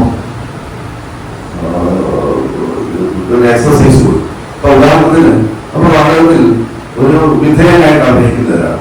രാജാവിനുള്ളത്. അപ്പൊ അയാൾക്ക് കൊടുക്കുന്ന നിരന്തരമായി കൊടുക്കുന്ന റിഹേഴ്സൽ ഇങ്ങനെ നടക്കാനോ അങ്ങനെ എന്തെങ്കിലുമൊക്കെ ആയിരിക്കും. രാജാവായിട്ട് നിൽക്കുന്ന ഒരാൾ കൊടുക്കുന്ന വേറൊരു എക്സസൈസ് ആയിരിക്കും. കാരണം അയാളുടെ നാടകത്തിൽ അതാണ് ചെയ്യുന്നത്. അപ്പൊ അങ്ങനെ മാറ്റി. ഞാൻ എപ്പോഴും ഓർക്കുന്ന എൻ്റെ നാടകത്തിലെ എൻ്റെ ഏറ്റവും നല്ല പെർഫോമൻസ് എന്ന് പറയുന്നത് ഞാൻ മനസ്സിലാക്കിയിട്ടുള്ളത് നരേന്ദ്രപ്രസാദിന്റെ വെള്ളിയാഴ്ച എന്ന് പറയുന്ന നാടകത്തിൽ ആണ്ടിപ്പിള്ള എന്ന് പറയുന്ന കഥാപാത്രം. നാടകത്തിലെ ഏറ്റവും നല്ല വേഷാധാരണമാണ് എൻ്റെ ധാരണ. അത് നാടകം തുടങ്ങുമ്പോൾ ഒരു കുറിയ മുണ്ട് കൊടുത്തിട്ട് വേറെ ഈ ഒരു കുറിയ മുണ്ട് കൊടുത്തു എത്ര 14 ശബ്ദമായ ഫീൽഡാണ്. 14 വർഷം ആ ദിവസവും പ്രാർത്ഥിക്കുന്നവർക്ക് ഞാൻ ദൈവത്തെ കഥാപാത്രം. പക്ഷെ കുറച്ച് കഴിയുമ്പോൾ സംഭവിക്കുന്ന അടുത്ത സീൻ വരുമ്പോഴേക്കും ഇയാളൊരു ജുബാക്ക് ഇട്ടിട്ടുണ്ട്. തലച്ചോളം തുടങ്ങി ജുബാക്ക് ഇട്ടത് കുറച്ച് മാറി. ശബ്ദ കുറച്ചുകൂടെ ഒന്ന് കരുത്തു. പൂനൊക്കെ ഒരു മാറി തുടങ്ങിയിരിക്കുന്നു. അവസാനം വരുമ്പോഴേക്കും പിശാചിനെ പോലും വെല്ലുന്ന കഥാപാത്രമായിട്ട് ഇയാൾ മാറും. അപ്പോ ഇതിന്റെ എന്റെ നടത്തയിലെയും എന്റെ വേഷത്തിന്റെയും എന്റെ ശബ്ദത്തിന്റെയും റേഞ്ച് എവിടെ നിന്ന് എവിടേക്ക് പോകണമെന്ന് ആലോചിച്ചു. ഇത്രയധികം മാറ്റമാണ് കഥാപാത്രത്തിന് സംഭവിക്കുന്നത്. അതിലൂടെയാണ് എനിക്ക് സഞ്ചരിക്കുന്നത്. അതിനുവേണ്ടിയുള്ള എക്സസൈസ് വേണം. അങ്ങനെയാണ് ഞങ്ങൾ ഓരോ നാടകത്തിന് വേണ്ടി ഈ ശബ്ദത്തെ ഉപയോഗപ്പെടുത്തുന്നത്. പിന്നെ എത്രയും ഹൈറ്റിലേക്ക് നമുക്ക് ശബ്ദം കൊണ്ടുപോകാൻ പറ്റുമോ അത്രയും ഹൈറ്റിലേക്ക് കിട്ടും. പിന്നെ തീർച്ചയായിട്ടും ഞങ്ങളുടെ നാടക സംഘത്തിൽ ഉണ്ടായിരുന്നവരെല്ലാം അല്പ സംഗീത ബോധമുള്ളവരായിരുന്നു. അതിൽ പാടാത്ത ഒരാളെ ഉണ്ടായിരുന്നു നടൻ മുരളി. പാട്ട് വലിയ കുഴപ്പമാണ് മുരളി. നമ്മുടെ മന്ത്രി ഗണേശൻ മന്ത്രി എപ്പോഴും പറയും മുരളിച്ചേട്ടൻ മാനസമൈനെ പാടി ഇറങ്ങിയിരിക്കുന്ന അറിയാവും. മാനസമൈനെ മധുരം തുള്ളിത്തരും ഇങ്ങനെയായിരിക്കും മുരളിച്ചേട്ടൻ പാടുന്നത്. മുരളിച്ചേട്ടൻ പാട്ട് ശരിയാവത്തില്ല എന്നുള്ള എപ്പോഴും പറയും. പക്ഷെ ഞങ്ങളുടെ പാട്ടുള്ള സംഘത്തിന് നല്ലൊരു ശതമാനം ആളും അത്യാവശ്യം പാട്ട് അറിയാവുന്നവരായി. പിന്നെ കൈകപ്പുറം ദാമോദരൻ നമ്പൂതിരി 87 വരെ ഞങ്ങളുടെ നാടക സംഘത്തിൽ സജീവമായിട്ട് നമ്പൂതിരുമായിട്ടുണ്ടായിരുന്ന ആളാണ്. അപ്പൊ അതുകൊണ്ട് ഒരു സ്വരസ്ഥാനം ഞാനൊരു പാടി നിർത്തിയാൽ ആ സ്വരസ്ഥാനത്ത് തന്നെ സൗവർണിക എന്ന് പറയുന്ന ഡയലോഗ് വരണം എന്നാണ് നടനോട് പറഞ്ഞാൽ ആ സ്വരസ്ഥാനത്ത് തന്നെ എനിക്ക് വേണം സൗവർണിക എന്ന് വിളിക്കുന്നത്. അതാണ് കേട്ടോണ്ടിരിക്കുന്ന ദിവസത്തോട് തോന്നുന്നത്. അപ്പൊ അത് സംഗീതത്തിന്റെ ഈ ഒരു ധാരണയും അതിനെക്കുറിച്ചുള്ള അത്യാവശ്യമായ അറിവും നാടകത്തിൽ വളരെ ചോദ്യം അവസാനം ഒരു ചെറിയ ചോദ്യമാണ്. ഒരു സംഗതി വെളിപ്പെടുത്താൻ, അതായത് ഈ കമന്ററി നറേഷൻ കുറേ ചെയ്തിട്ടുണ്ടായിരുന്നു നേരത്തെ. അപ്പോൾ ആ സമയത്ത് റിയാലിയിൽ നിന്ന് ഒരു നിർദ്ദേശം വന്നിരുന്നു, അലിയാ സാറിന്റെ ശബ്ദം മാറി അദ്ദേഹത്തിന് ഒഴിവാക്കണം എന്നത്. ആ സമയത്ത് കുറച്ചെങ്കിലും ഡയറക്ടേഴ്സ് അദ്ദേഹത്തിനെ ഒഴിവാക്കിയിട്ട് കമന്ററി ചെയ്യേണ്ടി വന്നു. അവസാനം തിരിച്ച് ഇദ്ദേഹത്തിനെ തന്നെ തിരിച്ചു വിളിക്കേണ്ടി. അങ്ങനെ സംഭവം ജീവിതം അല്ല അതുണ്ടായിട്ടുണ്ട്. അത് ഞാൻ വെളിപ്പെടുത്തുന്നു. പക്ഷേ ഏഷ്യാനെറ്റിന്റെ ഒരു പ്രോഗ്രാമില് സാറ് രണ്ടാമതും ചെയ്യേണ്ടി വന്നു.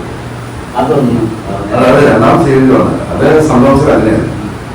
ഇതിപ്പോ ഈ പറയുന്നതിനകത്ത് സത്യം ഉണ്ടായിരുന്നു. സതീശന്റെ കൂടെ എത്രയെങ്കിലും കാര്യങ്ങൾ ചേർത്ത് എല്ലാ ദിവസവും ഒന്നിച്ച് കാണുന്നതാണ്. പക്ഷെ ഇത് എനിക്കറിയാത്ത കാര്യമാണ്.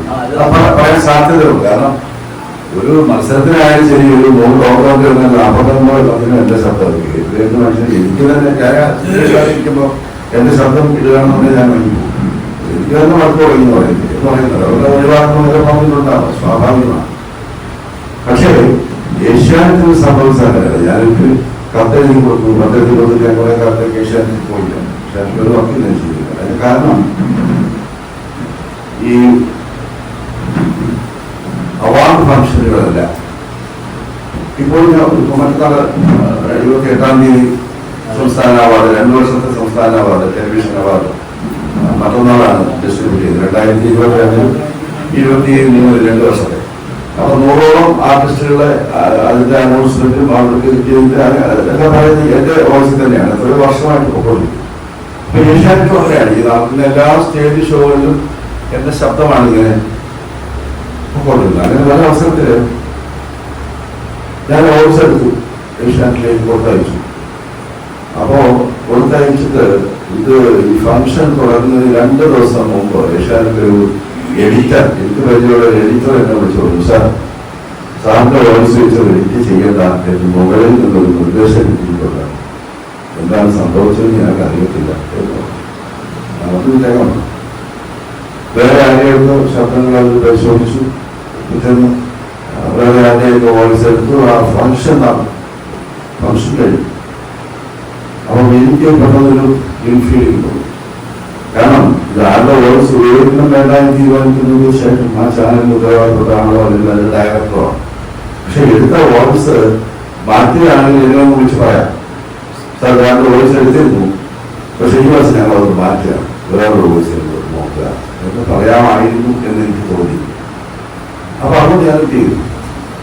ആ വർഷത്തെ ചടങ്ങ് അങ്ങനെ കഴിഞ്ഞു. ഞാൻ അതിന്റെ മേലധികാരിക്ക് മാത്രം കത്തെഴുതി, ഇപ്രകാരമായിട്ട് ഞാൻ ഏഷ്യാനെറ്റുമായിട്ടുള്ള ഒരുപാട് കാര്യങ്ങൾ ചെയ്തുകൊണ്ടിരിക്കുകയാണ്. തൽക്കാലത്തേക്ക് ഞാൻ കുറച്ച് കാലത്തേക്ക് തൽക്കാലത്തേക്ക് ഞാൻ ഇത് മാറുകയാണ്. അതിന്റെ അവസാനം വാതിലില്ല. ഒരു മനുഷ്യൻ ഉപേക്ഷിക്കുന്നതെന്തോ അതാണ് ഒരു മനുഷ്യന്റെ ഏറ്റവും വലിയ സമ്പാദ്യം ഞാൻ തിരിച്ചറിയുന്നു. അവർക്ക് വാചകം വഴി എന്നെ വിളിച്ചില്ല. അടുത്ത വർഷം സമയമായപ്പോൾ അവിടുന്ന് പിതാവ് വിളിക്കുന്നു, സാർ ഇത് ചെയ്തു തരണം. അപ്പം ഞാൻ ചെയ്തിട്ടില്ല, വേറെ ആരും ചെയ്തു തോന്നുന്നു, ഞാൻ ചെയ്യില്ല. 2-3 പ്രാവശ്യം വിളിച്ചു. അവസാനം എന്നെ നേരിട്ട് വന്ന് കണ്ടിട്ട് പറഞ്ഞു, സാറെ ചെയ്തു തരണം പ്ലീസ്, കഴിക്കാനുള്ള പരീക്ഷണാർത്ഥം ചെയ്താണ്, ശരിയായില്ല. അപ്പോൾ ഞാൻ ചില വ്യവസ്ഥകൾ വിളിച്ചു. ഒന്ന്, നിങ്ങൾ പറയുന്ന സ്റ്റുഡിയോയിൽ ഞാൻ വോയിസ് എടുക്കാൻ പറ്റില്ല, എനിക്കിഷ്ടപ്പെട്ട സ്റ്റുഡിയോയിൽ വെച്ചായിരിക്കും ഞാൻ ചെയ്യുന്നത്. 2, അക്ഷരാഭ്യാസമുള്ള ഒരാളുടെ സ്ക്രിപ്റ്റ് കൊടുത്തായിരിക്കണം. കാരണം ഈ സ്ക്രിപ്റ്റിനകത്ത് ഒരുപാട് മണ്ടത്തരം എഴുതിയത് നമ്മൾ അങ്ങോട്ട് പറഞ്ഞാൽ ഒരു കാരണവശാലും സംഭവിക്കില്ല. അവൻ വിചാരിക്കുന്ന അവൻ പറയുന്നത് ശരിയാണ്. അത് എന്നോട് പ്രയോഗം മലയാളത്തിലില്ല, നീ അതുകൊണ്ട് ഉണ്ടായിട്ടുണ്ട്. അതുകൊണ്ട് നമ്മൾ അക്ഷരാഭ്യാസമുള്ള ഒരാളാണ് സ്ക്രിപ്റ്റ് കൊടുത്തായിരിക്കും. 2, 50,000 രൂപ റെഡി ക്യാഷ് ചെക്ക് ഒന്നും സ്വീകരിക്കുന്നുണ്ട്. അത്രയും കാര്യങ്ങൾ സംബന്ധിച്ചുകൊണ്ട് സ്ക്രിപ്റ്റുകളൊക്കെ ചെയ്തു. പിന്നെ ഇപ്പോഴും ഞാൻ തന്നെ ഇപ്പോഴും ഞാൻ തന്നെ ചെയ്യുന്നത്. അത് ചില ഭാഗമായിട്ട് വേണ്ടി നമ്മൾ ഒഴിവാക്കിയിട്ട് അതിനകത്ത് ദേഷ്യപ്പെട്ടായാലും ഞാൻ ഏറ്റവും നല്ലൊരു ഉദാഹരണം പറഞ്ഞത്, ഇത് നമ്മളെ അറിയിക്കണമാണ്. അങ്ങനെ അറിയിക്കാത്തതിൻ്റെ പേരിൽ എനിക്ക് ഭയങ്കര വിഷമം തോന്നിയ ഒരു സന്ദർഭം, അതുകൊണ്ട് ഇത് കൂടെ ചേർത്തിയാൽ പറയാം. ഇവിടെ പറഞ്ഞ് ദേവൻ തദ്ദേശിക്കുന്ന ഒരു സന്ദർഭമാണ്. കിങ്ങെന്ന് പറയുന്ന സിനിമയില് ഞാൻ അഭിനയിച്ചിട്ടുണ്ട്. ഒരു ആദ്യ സുഖം എന്ന് പറയുന്ന വേഷമാണ്. മമ്മൂട്ടിയൊക്കെ എൻട്രി ചെയ്യുന്ന ആ സീനിലൊക്കെ പിന്നെ സിനിമയിൽ ചെറിയ വേഷമാണ്. അപ്പൊ ഞാൻ മലപ്പുറം കൊണ്ടുപോയി വർക്ക് ചെയ്യുന്ന സമയത്താണ് കിങ്ങിന്റെ കോസ്മോളേഷൻ വർക്ക് ചെയ്യുന്നത് മദ്രാസിലാണ്. അപ്പൊ ഇവിടെ തന്നെ വിളിച്ചു, സാർ വരണം, ഇന്റർവ്യൂ വരണം. ഞാൻ റെയിൽവേ സ്റ്റേഷനിൽ ട്രെയിൻ കയറി പോകുന്നു, അവിടെ ചെല്ലുന്നു. അവിടെ ചെന്നപ്പോൾ ഡബിങ്ങിന് മമ്മൂട്ടിയുണ്ട്, രഞ്ജി പണിക്കരുണ്ട്, ഷാജി കൈലാസുണ്ട്, എല്ലാവരും ഇരിപ്പുണ്ട്. അപ്പൊ എന്റെ സീൻ കിട്ടും. ഞാൻ ഡബിയിൽ ഒരുപാട് പറഞ്ഞു, സാറിന് ശരിയായ ശബ്ദത്തിൽ അത് ഡബിയില്ല. കാരണം അത് കക്കൂരിക്കാരനൊക്കെ ആയിട്ടുള്ള ആരെന്ന കഥാപാത്രമാണ്. അപ്പൊ അതുകൊണ്ട് ഒട്ടും ബലം പിടിക്കേണ്ട ഒരു അരപരാതി കാര്യം ഡബിയെന്നാണ്. അപ്പൊ ഞാൻ ആ രീതിയിൽ അത് ഡബി. അത് കഴിഞ്ഞപ്പോൾ എന്നോട് പറഞ്ഞു, അതേ സീനിൽ തന്നെ ഞാൻ ദേവൻ നിൽക്കുന്നു. അതേ സീനിൽ തന്നെ ദേവൻ കാര്യമുണ്ട്. ദേവൻ മമ്മൂട്ടിയായിട്ട് നല്ല പൊട്ടിക്ക് ഡയലോഗുകൾ അയാൾക്കൊന്ന് ഡബിയാണ്. അപ്പൊ അതിന് മുമ്പ് രുദ്രാക്ഷം എന്ന് പറയുന്ന സിനിമയിൽ ദേവൻ ഞാൻ ഡബിയത്. അപ്പൊ ഡബിയെന്ന് ഒരു മാനസിക ശൈലം ഡയലോഗ് വെച്ചു. അപ്പൊ അത് കേട്ട് എന്നോട് സാറേ അത് 14 ഡെയിലും ഡബിയാണ്, അത് കഴിച്ചിട്ട് പോയാൽ നമ്മൾ എനിക്ക് ഒറ്റ ദിവസം പോലും ചെയ്തിട്ട് ഒരു ശബ്ദം കൊണ്ടുകൊണ്ട് ഞാൻ ഇന്നലെ തിരിച്ചു വരാൻ വന്നതാണ്. ശബ്ദം കൊണ്ടൊക്കെ പോയി ശരിയാക്കാം. നമ്മുടെ മോഹനാണ്, സർദാസ് മോഹൻ അപ്പോഴേക്ക് പോയി. കാരണം എം അലിയുടെ പടമാണ്. അപ്പോഴേ പോയി ഒന്നാം ശബ്ദം കൊണ്ട് പഠിച്ചത് 4 ദിവസമുണ്ട്. ഞാൻ ഈ 14 ഡെയിലും ഡബി പോകും. നമുക്ക് സംഭവമല്ല, ഇത് പ്രിവ്യൂ വെച്ചു മദ്രാസ്. അപ്പോൾ പടം തുടങ്ങുന്ന ഫസ്റ്റ് ഡയലോഗ് ദേവനില്ല. ദേവനെ വിളിച്ചിട്ട് പറഞ്ഞാണ്, ദേവന് 14 ഡെയിലും ഡബി ചെയ്തിട്ട് പോയതാണ്. പക്ഷെ ദേവനോട് പറഞ്ഞില്ല ഈ വോയിസ് മാറ്റിയിട്ടുള്ളത്. ഇതൊരു വലിയ ചെയ്യുന്നതൊക്കെ പണിയാണ്. അവിടെ പ്രിവ്യൂ വരുമ്പോഴെങ്കിലും ദേവനോട് ഈ ഡയറക്ടർക്ക് എന്ന് പറയാം, ചേട്ടാ ആ പടമായിട്ട് നോക്കിയപ്പോൾ അത് പോരാ എന്ന് തോന്നി നമ്മൾ മാറ്റിയിട്ടുണ്ട് ശബ്ദം എന്ന് പറയാമായിരുന്നു. അത് ചെയ്തില്ല. പടം തുടങ്ങുമ്പോൾ ദേവന്റെ ഫസ്റ്റ് ഡയലോഗാണ് പടം തുടങ്ങുന്നത്. യെസ് കമ്മീഷണർ സ്പീക്കിംഗ് എന്ന് പറഞ്ഞ പടം തുടങ്ങി. ദേവൻ തെറ്റിപ്പോയി, ദേവന്റെ ശബ്ദമില്ല. പക്ഷെ ദേവൻ അങ്ങേയറ്റ താല്പര്യമായതുകൊണ്ട് അവസാനം വരുന്ന പടം കണ്ടു തിരിച്ചുണ്ടാവാതെ ഇറങ്ങിപ്പോയി. അമ്മ എന്ന് പറയുന്ന സംഗതി കമ്പനിയിൽ പോയി. ഞാനും അമ്മയുടെ അംഗമാണ്.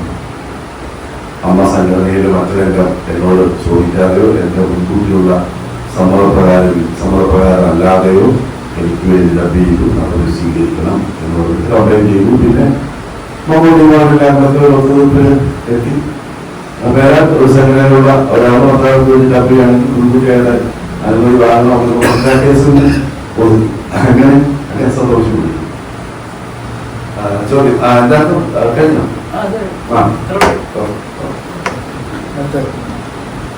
ചോദ്യങ്ങളാവാം. എന്നാലും എനിക്ക് എന്തെങ്കിലും എന്റെ അനുഭവങ്ങളോ കാര്യങ്ങളോ പറയാൻ പറ്റുള്ളൂ.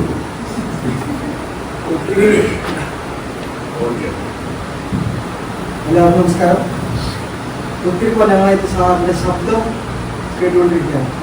അപ്പോൾ സാറ് പറഞ്ഞമാതിരി കമാൻഡറായിട്ട് അതുപോലെ ഡബിങ് ആർട്ടിസ്റ്റായിട്ട് അങ്ങനെ ഒത്തിരി മേഖലകളിൽ സാറ് ശ്രദ്ധ കൊടുത്തിട്ടുണ്ട്. പക്ഷെ നേരിട്ട് കാണാൻ കഴിഞ്ഞിപ്പാണ് വളരെ സന്തോഷമുണ്ട്. കാരണം സാറിനെ കാണാൻ വേണ്ടിയിട്ടാണ് ഞാൻ ഇന്ന് കൊണ്ടുവന്നത്. എനിക്ക് ചോദിക്കാനുള്ളത് ഇപ്പോൾ ഇത്ര കൊല്ലാനായിട്ട് സാർ ഈ ശബ്ദം ദൈവികമായി കിട്ടിയുള്ള ഒരു അനുഗ്രഹമാണ് ശബ്ദം. എല്ലാവർക്കും ചിലപ്പോൾ കിട്ടുന്നത്. ഈ ശബ്ദത്തിൽ ഇത്ര കൊല്ലമായിട്ട് സാറ് മെയിൻറ്റെയിൻ ചെയ്യുന്നത് യാതൊരു വ്യത്യാസത്തിനായിട്ട് കാത്തു സൂക്ഷിക്കുന്നുണ്ടോ? അത് മൂന്ന് രണ്ടാമത്തെ. പിന്നെ ഇപ്പോൾ നമ്മളിപ്പോൾ പല സിനിമകളിൽ പല നടന്മാർക്ക് ശബ്ദം കൊടുക്കുന്നുണ്ട്. സാറിന് ഏറ്റവും വളരെ ലളിതമായിട്ട് ഏറ്റവും തന്നെ സൗകര്യമായിട്ട് കൊടുക്കാവുന്ന ശബ്ദമായ ഏത് നടന്നെയാണ്? നല്ല ചോദ്യമാണ്. സൗകര്യപ്രദമായിട്ട് ചെയ്യാവുന്ന ശബ്ദം ഞാൻ നേരത്തെ പറഞ്ഞല്ലോ, കാര്യമായിട്ടൊരു 75-ലാണ് ശ്രീനിവാസ സൂര്യന്റെ അതായത് നല്ല ആർട്ടിസ്റ്റാണ്. പിൽക്കാലത്ത് അയാൾ നല്ല അഭിനയാർട്ടിസ്റ്റായി. വിജയനോട് നിങ്ങൾക്കറിയാം, മറ്റു പല കഥാപാത്രങ്ങൾക്കും വിജയനോട് ശബ്ദം കൊടുത്തിട്ടുണ്ട്. പത്രമാടയിലെ നസറുദ്ദീൻ ശബ്ദം കൊടുത്തിരിക്കുന്നത് വിജയനാണ്. നല്ല ശബ്ദത്തിനോട് നല്ല അഭിനയാർട്ടിസ്റ്റാണ്. പക്ഷെ അന്ന് അയാൾ ഇങ്ങനെ ചെയ്തില്ല. പിന്നെ പൂവിന് പുതിയ പൂന്തങ്ങൾ മുതൽ ഒരേ ചിത്രങ്ങളിൽ ബാബുവാനിക്ക് വേണ്ടിയാണ് ഡബ് ചെയ്തത്.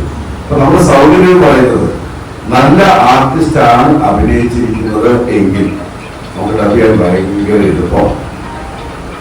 എന്താണ്, കറക്റ്റ് ഗ്യാപ്പിലാണ് അയാൾ ഡയലോഗ് പറഞ്ഞു നിർത്തിയിരിക്കുന്നത്, അല്ലെങ്കിൽ മോഡുലേഷനിൽ കൊടുത്തിരിക്കുന്നത്, അതിന്റെ അർത്ഥം കിട്ടത്തക്ക തരത്തിലാണ് എന്ന് പറഞ്ഞു കഴിഞ്ഞാൽ നമുക്ക് ഡബ് ചെയ്യാൻ ഭയങ്കര സുഖമാണ്.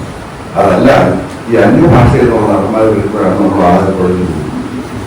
ഉദാഹരണത്തിന് ബട്ടർഫ്ലൈസ്, ധനം തുടങ്ങിയ സിനിമകളിലൊക്കെ നാസറിന് ഞാൻ ഡബ് ചെയ്തു. തമിഴിലെ പ്രദീപ് ശക്തി, അജയരത്നം, മൻസൂർ അലി ഖാൻ, പിന്നെ എന്താണ് ഈ ദുര്യോധനായിട്ട് അഭിനയിച്ച പിൻഗാമിയിലെ ഇവർക്ക് ഡബ് ചെയ്തു. അപ്പൊ ഇവര് വരുമ്പോൾ ഒരു പ്രശ്നം എന്താണെന്നറിയോ, അവർക്ക് മലയാളത്തിലെ ഒരു സംഭാഷണ പാഠം എവിടെയാണൊരു കോമ കൊടുക്കേണ്ടതെന്ന് അവർക്ക് അറിയത്തില്ല. അവരെവിടെയെങ്കിലും വെച്ച് മുറിക്കും, മുറിച്ചിട്ട് അടുത്ത ഡയലോഗ് പറയും. അപ്പൊ നമ്മൾ എങ്ങനെ പറഞ്ഞാലും ലിപ്പായിട്ട് സിങ്ക് ചെയ്തില്ല, ചേരത്തില്ല. അപ്പൊ പിന്നെ നമ്മുടെ കയ്യിൽ നിന്ന് എന്തെങ്കിലുമൊക്കെ ഇട്ട് അത് ശരിയാക്കുകയൊക്കെ ചെയ്യും. അപ്പൊ പലപ്പോഴും സംഭവിക്കുന്നത്, നമ്മൾ ഡബ് ചെയ്യാൻ പോകുമ്പോൾ ഒരു ക്യാരക്ടറിനെ മനസ്സിലാക്കുന്നത് പോലെ തന്നെ ഒരു നടനെയും മനസ്സിലാക്കും. നടന്റെ പോരായ്മ എന്താണ്? നടൻ സംഭാഷണം ഒരുമിച്ചിരിക്കുന്നതിൽ ഒരു അപാകം സംഭവിച്ചിട്ടുണ്ടെങ്കിൽ അതെവിടെയാണ്? അതെങ്ങനെ ഫില്ല് ചെയ്യാം, എങ്ങനെ പൂരിപ്പിക്കാം? മറ്റൊന്ന്, ഞങ്ങൾ അഭിനയത്തിൽ എന്തെങ്കിലും പോരായ്മകൾ ഉണ്ടെങ്കിൽ അതെങ്ങനെ പരിഹരിക്കാം? അപ്പൊ ചിലപ്പോൾ ചില ആൾ ഡബ് ചെയ്യാൻ വേണ്ടി ചെല്ലുമ്പോൾ ചില ആൾ പറയും, സാറേ അത് പുള്ളി അഭിനയിച്ചാൽ അതിപ്പോൾ ശരി നമ്മൾ ഉദ്ദേശിച്ച അത്രയും മേളിലേക്ക് വന്നിട്ടില്ല, അത് ശബ്ദം കൊണ്ടൊന്നും കവർ ചെയ്തിട്ടുണ്ട്. ചിലത് നേരെ തിരിച്ചു പോയി, ഇയാൾ ആവശ്യമില്ലാതെ ചില അഭിനയിക്കുന്നത് ശബ്ദം കൊണ്ടൊന്നും അല്പമൊന്നും കുറച്ചൊന്നും ആയിപ്പോയി ഒന്ന് ബാലൻസ് ചെയ്ത് ഇങ്ങനെയൊക്കെ പറയും. അപ്പൊ അങ്ങനെ ഈ നടന്റെ പോരായ്മകളെ ദൂരീകരിക്കാനും നടന്റെ അഭിനയപരമായ കഴിവുകളിൽ അതിലുള്ള വീഴ്ചകളിൽ പൂരിപ്പിക്കാനും ഒക്കെ ഉള്ള ഒരു സന്ദർഭമാണ് ഈ ഡബിങ് എന്ന് പറയുന്നത്. അത് നല്ലൊരു ഡബിങ് ആർട്ടിസ്റ്റാണെങ്കിൽ അതിനെ ശരിയാക്കി എടുക്കാൻ പറ്റും. അങ്ങനെയാണ് ഞാൻ പലപ്പോഴും ഇതിനകത്ത് ചെയ്തിട്ടുള്ളത്.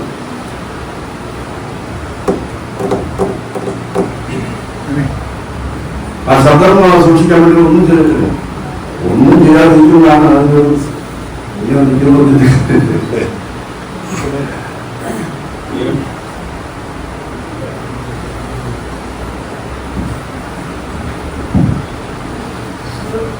കോളേജ് അധ്യാപകനാണല്ലോ. കോളേജില് സ്റ്റുഡൻസിന്റെ കയ്യിൽ നിന്ന് ഈ ഡബിങ് ആർട്ടിസ്റ്റ് എന്നുള്ള നിലയില് പ്രോത്സാഹനമോ അതല്ലെങ്കിൽ എന്തെങ്കിലും ആ രീതിയിൽ അവരുടെ ഒരു കോൺവെർസേഷൻ അങ്ങനെ എന്തെങ്കിലും അനുഭവം ഉണ്ടായിട്ടുണ്ടോ? അതെ, കുഴപ്പമില്ല. ഞാനിപ്പോ പിന്നെ പട്ടാമ്പിയില് ഞാൻ 87-ലാണ് ട്രാൻസ്ഫർ ആയത്. 87-ആയപ്പോൾ ഞാൻ ധാരാളമായിട്ട് ഡബ് ചെയ്യാൻ ചെറിയ തോതിൽ അഭിനയിക്കാൻ തുടങ്ങിയ സമയമാണ്. സ്വാതന്ത്ര്യ സിനിമ വരുന്നു, എഴുതാപ്പുറ സിനിമ വരുന്നു, അങ്ങനത്തെ ചെറിയ വേഷങ്ങൾ ചെയ്യുന്നുണ്ട്, ധാരാളമായിട്ട് ഡബ് ചെയ്യുന്നുണ്ട്. അപ്പോൾ പത്താമിൽ 4 വർഷം ഉണ്ടായിരുന്നു. 87 മുതൽ 91 വരെ. അത് എൻ്റെ ഡബിങ്ങിൻ്റെ ഒരു പുഷ്കര കാലമാണ്. അതിനോട് ഓർക്കും ഒരിക്കലും മാറ്റില്ല ആ 4 വർഷക്കാലം. കാരണം ഞാനിവിടെ പത്താമി ചെല്ലാക്കുമ്പോഴായി മദ്രാസിൻ്റെ ഒരു കോൾ വരുന്നത്. മദ്രാസിലേക്ക് പോകുന്നു, അവിടെ തിരിച്ചു വെക്കാൻ വീഴും, അത് പിന്നെ തിരുവനന്തപുരത്ത് പോകും. ഇങ്ങനെ ഷട്ടിൽ ധാരാളമായിട്ട് മുമ്പോട്ടുന്ന സമയമാണ്. കുട്ടികൾക്ക് എല്ലാം വലിയ കാര്യമാണ്. അങ്ങനെ മറ്റു മേഖലയിലേക്ക് അറിയപ്പെടുന്ന ഒരു ആളെ നമുക്ക് ഉണ്ടല്ലോ അങ്ങനെ ഇല്ല. പക്ഷെ അവരുടെ പേര് ഭയങ്കര ഇഷ്ടം. അപ്പോ ഒരു ക്ലാസ്സില് രാവിലെ ഫസ്റ്റ് അവർ എൻ്റെ ക്ലാസ്സാണ്. പ്രിൻസിപ്പൽ ചെന്നപ്പോ ആ ക്ലാസ് ഒഴിഞ്ഞു കിടക്കും, ഞാനില്ല. പ്രിൻസിപ്പൽ നോക്കുമ്പോൾ ക്ലാസ് ഒഴിഞ്ഞു കിടക്കും. പ്രിൻസിപ്പൽ ചോദിച്ചു, എന്താണോ ക്ലാസ്സില്ല? ഇല്ല. ആരാണ്? അപ്പൊ അയ്യാമാസത്തെ ക്ലാസ്സാണ്. എന്നിട്ട് കുട്ടി അവരോട് പറഞ്ഞാണ്, മൂപ്പര ഒച്ചക്കച്ചവടത്തിന് പോയിച്ചാണ്.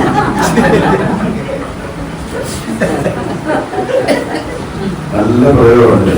ഒച്ചക്കച്ചവടം അയ്യാമാസത്തെ ക്ലാസ്സാണ്. മൂപ്പര ഒച്ചക്കച്ചവടത്തിന് പോയിരിക്കാനേ.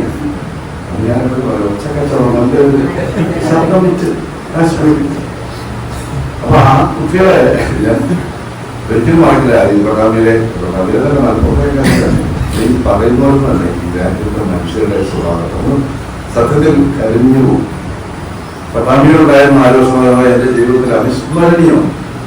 ഇങ്ങനെയും നല്ല മനുഷ്യരും ഇങ്ങനെയും നല്ല പിള്ളേരും ലോകത്തുള്ള അത്ര സാധുക്കളും അത്ര സ്നേഹമുള്ളവരുമായിട്ടുള്ള വിദ്യാർത്ഥികളുടെ ആരൊക്കെയാണ് നമ്മൾ ആലോചിച്ച് ഇപ്പോൾ ഡോക്ടർ എൻ വി വിജേഷ്, കവി പി രാമൻ, പി എം ഗോവിന്ദനുണ്ടി, ഡോക്ടർ വി പ്രസാദ്, ഇതെല്ലാം അന്നുള്ള നമ്മുടെ വിദ്യാർത്ഥികൾ, ക്ലാസ്സിൽ ഇരിക്കുന്ന വിദ്യാർത്ഥികൾ. ഇവരെല്ലാം ലോഡ്ജിൽ വരും. ചായ കുടിക്കാൻ പോലെ എല്ലാവർക്കും സംഘം ചേർന്നു. അതാണ് ഏറ്റവും വലിയ തമാശ. നമ്മുടെ തൊട്ടടുത്തൊരു കടയിൽ ഉസ്മാൻ കട എന്ന് പറയും. അവിടെ പോയ രാമനും വിജേഷ് സംഘം എല്ലാം കൂടെ നമ്മുടെ പിന്നാലെ കടയിൽ കയറിയിട്ട് ആവശ്യമുള്ള എന്താണ് പൊറോട്ട, മുട്ട ഇതെല്ലാം മേടിച്ചു കഴിഞ്ഞിട്ട് നമ്മൾ ഇറങ്ങുന്നതിന് മുമ്പേ ആവാൻ തുടങ്ങി. ആ മാസത്തെ അക്കൗണ്ടിൽ എത്തിക്കണം. മുമ്പക്കറിയാം ആ മാസത്തെ അക്കൗണ്ടിൽ ഇരിക്കുമെന്ന് പറഞ്ഞിട്ട് പോകും. നമ്മുടെ അക്കൗണ്ടിൽ കറക്റ്റായിട്ട് അത്ര സ്നേഹം ഇതെല്ലാം മതി. അങ്ങനെയല്ല, ഇതൊരു സ്നേഹം എന്തോ നല്ല മിടുക്കരും എന്തോ നല്ല കുട്ടികളുമായി അറിയാം. ഒരു 4 വർഷമുണ്ട്. ആ സമയത്ത് ധാരാളം പിന്നെ എനിക്ക് ഈ അവസരങ്ങൾ പിന്നെ ഇന്നിപ്പോൾ അവിടെ മണിയെന്നും പറഞ്ഞൊരു സംഭവമില്ല. മണിയെന്നും പറയാം, ഞാൻ മാഷത്തിലൂടെ നാടകം കളിച്ചിട്ടുണ്ട്. ആ കോളേജിൽ തന്നെ ഞങ്ങൾ വർക്ക് ചെയ്യുമ്പോൾ സ്റ്റാഫ് നാടകം കളിക്കുന്നവരെല്ലാം മണിയെന്നും കൂടെ വേഷം കരിക എന്ന് പറയുന്നത് പ്രസിദ്ധമായ നാടകം ചെയ്യുന്ന സമയത്ത് മണിയെന്നും വിളിച്ചു. അപ്പൊ അങ്ങനെ കുട്ടികളുമായിട്ട് നല്ലൊരു സൗഹൃദം ഉണ്ടായിരുന്നു. പിന്നെ അക്കാലത്ത് ധാരാളം ഷൊർണൂർ പരിസരങ്ങളിൽ ഷൂട്ടിംഗ് നടക്കുന്നത് എന്നുള്ളതുകൊണ്ട് ധാരാളമായിട്ട് കിട്ടുന്ന സിനിമക്കാരെല്ലാം ഞങ്ങൾ മുരളി ഒരിക്കലൊന്ന് ഉദ്ഘാടനം നടത്തിയിട്ടുണ്ട്. പിന്നെ എത്ര പേരുടെ കവികൾ ഒരു പ്രാവശ്യം 4 കവികൾ എത്ര മണിക്കൂർ 87 തന്നെയാണ്. ജി വിനയചന്ദ്രൻ, മധുസൂദൻ നായർ, ബാലചന്ദ്രൻ ചുള്ളിക്കാട്, കുരി പ്രശ്നങ്ങളാണ് 4 പേർക്ക് ചെയ്തു. 10 മണിക്കൂറൊക്കെ കവിതാപാരായണം 1 മണിയായിട്ട് കുട്ടികളും പിരിയുന്നില്ല, എവരും പിരിയുന്നില്ല.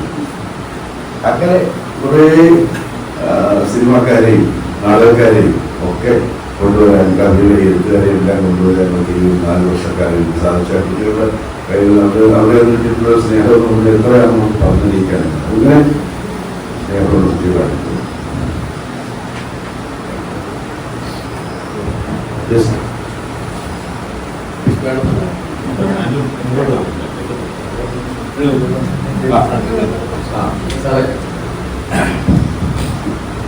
ഭാഗ്യലക്ഷ്മി ഒരിക്കലും അഭിമുഖത്തിലേ അവർ മുമ്പ് ശബ്ദം കൊടുത്തിട്ടുണ്ടായിരുന്നത് എന്റെ സൂര്യപുത്രിക്ക് എന്ന സിനിമയിൽ അമേരിക്കൻ സൗണ്ട് കൊടുത്തിട്ടുണ്ടായിരുന്നു. അതന്ന് വളരെയധികം അപ്രീഷിയേറ്റ് ചെയ്തിട്ടുള്ള അവരുടെ സംസാരമാണ് കിട്ടിയിരുന്നത്. പിന്നീട് അവർ ഈ കാലത്ത് ഒരു അവരുടെ അഭിമുഖത്തിൽ പറഞ്ഞു, പക്ഷെ എനിക്കത് തൃപ്തിയായില്ല ഇപ്പൊ നോക്കുമ്പോൾ. എന്നിട്ട് പറഞ്ഞു, ഞാൻ ഇന്നായിരുന്നെങ്കിൽ അത് ഇങ്ങനെ കൊടുക്കാറ്. വളരെ ഗംഭീരമായിട്ട് അവർ പ്രസംഗിച്ചു. സാറിന് അങ്ങനെ എന്തെങ്കിലും അങ്ങനെ തോന്നിയിട്ടുണ്ട്? പിന്നെ ഒരു ക്വസ്റ്റ്യൻ കൂടി ഉണ്ട്. ഈ ജനവാസത്തിലെ സൂര്യല്ല പ്രണയ ഡയലോഗ്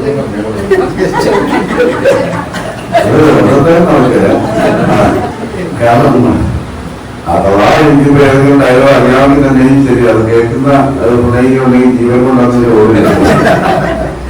അതുകൊണ്ട് പക്ഷെ ആ പറഞ്ഞിട്ടുള്ള കാര്യമല്ല, നല്ല ആർട്ടിസ്റ്റുകൾക്ക് പലപ്പോഴും തോന്നുന്ന ഒരു കാര്യമാണ്. നമ്മളൊരു വേഷം അവിടെ തന്നെ ഡിസ്കഷനൊക്കെ ഒന്നുണ്ട്. നമ്മളൊരു വേഷം ചെയ്യുന്നു, പിന്നെ കണ്ടു കഴിയുമ്പോൾ അത് ഒന്ന് 2 പ്രാവശ്യം നമ്മൾ കേസ് ചെയ്തിട്ടുണ്ടെങ്കിൽ കുറച്ചുകൂടി നന്നാക്കാമായിരുന്നു എന്ന് പലപ്പോഴും നമുക്ക് തോന്നിപ്പോകാം. അത് നല്ല ആർട്ടിസ്റ്റിന്റെ ലക്ഷണമാണ്. തീർച്ചയായും നമ്മൾ അന്നിപ്പോ ചെയ്ത ഇപ്പൊ മീമാസിന്റെ സൂര്യനിൽ ഞാൻ ഡബിയിൽ കേട്ട എന്റെ വോയിസ് ആണോ എനിക്ക് തിരിച്ചറിയാനേ ഒരു കാരണവശാലും അത്രയധികം മാറി. ഞാൻ പിന്നെ അക്കാലത്ത് ഡബിയിലുള്ള പറഞ്ഞവരെല്ലാം വിനോദത്തെ അതുപോലെ ഞാൻ യാത്രകാലത്ത് കോവിൽ പുതിയ പോലും തന്നെ ടിവിയിലൊന്നും വാവാനിക്ക് അഭിനയിക്കുന്നതാണ്. വാവാനിക്ക് നമ്മളോട് നിൽക്കുമ്പോൾ അതിൽ അഭിനയിക്കുന്നുണ്ട്. ഇപ്പോഴേതാ എനിക്ക് എന്നെ ചെയ്യുള്ളൂ, ഞാനാണ് അത്രയധികം മാറും. അപ്പൊ അവരെങ്ങനെ പറഞ്ഞിട്ടുണ്ടെങ്കിൽ തീർച്ചയായിട്ടും ഒരു നല്ല ആർട്ടിസ്റ്റിന്റെ ലക്ഷണമാണ്. അപ്പൊ അന്ന് ചെയ്തു. പക്ഷെ ഇന്നായിരുന്നെങ്കിൽ ഇങ്ങനെ കുറച്ചുകൂടെ നന്നായിട്ട് ചെയ്യാമായിരുന്നു എന്ന് തോന്നുന്നത് നിശ്ചയമായിരുന്നു നല്ല ആർട്ടിസ്റ്റിന്റെ ലക്ഷണമാണ്. നമുക്കൊക്കെ അനുഭവം തോന്നിയിട്ടുണ്ട്. അത് ചില ആർട്ടിസ്റ്റുകൾ ഓരോ ടേക്ക് കഴിയുമ്പോൾ തന്നെ ഡയറക്റ്റ് ഓക്കെ പറഞ്ഞാലും ചിലപ്പോൾ ചില ആർട്ടിസ്റ്റുകളെന്ന് വെച്ചാൽ അത് ഒരു ടേക്ക് എനിക്ക് വേണ്ടി ഒരു ടേക്ക് എടുക്കാം, ചിലപ്പോൾ നന്നായാലും എന്ന് പറയാം. അപ്പോൾ സംവിധാനം ചെയ്യാം. ചില ഡയറക്ടേഴ്സ് ഉണ്ട് ഫസ്റ്റ് ടേക്ക് ഓക്കെ ആണെങ്കിൽ പോലും ഒന്നുകൂടെ അവർക്ക് ചിലപ്പോൾ നന്നായാലും എന്ന് പോകും. അങ്ങനെ ചെയ്യാം. സ്വാഭാവികമാണ്. ബാലുസാർക്ക് വേണ്ടിയാണ് ചെയ്യുന്നത്. നന്നായിട്ടുണ്ട് നോക്കുമ്പോൾ ചെയ്ത് നോക്കാം. ചിലപ്പോൾ കുറച്ച് നന്നായാലും എന്ന് പറയും.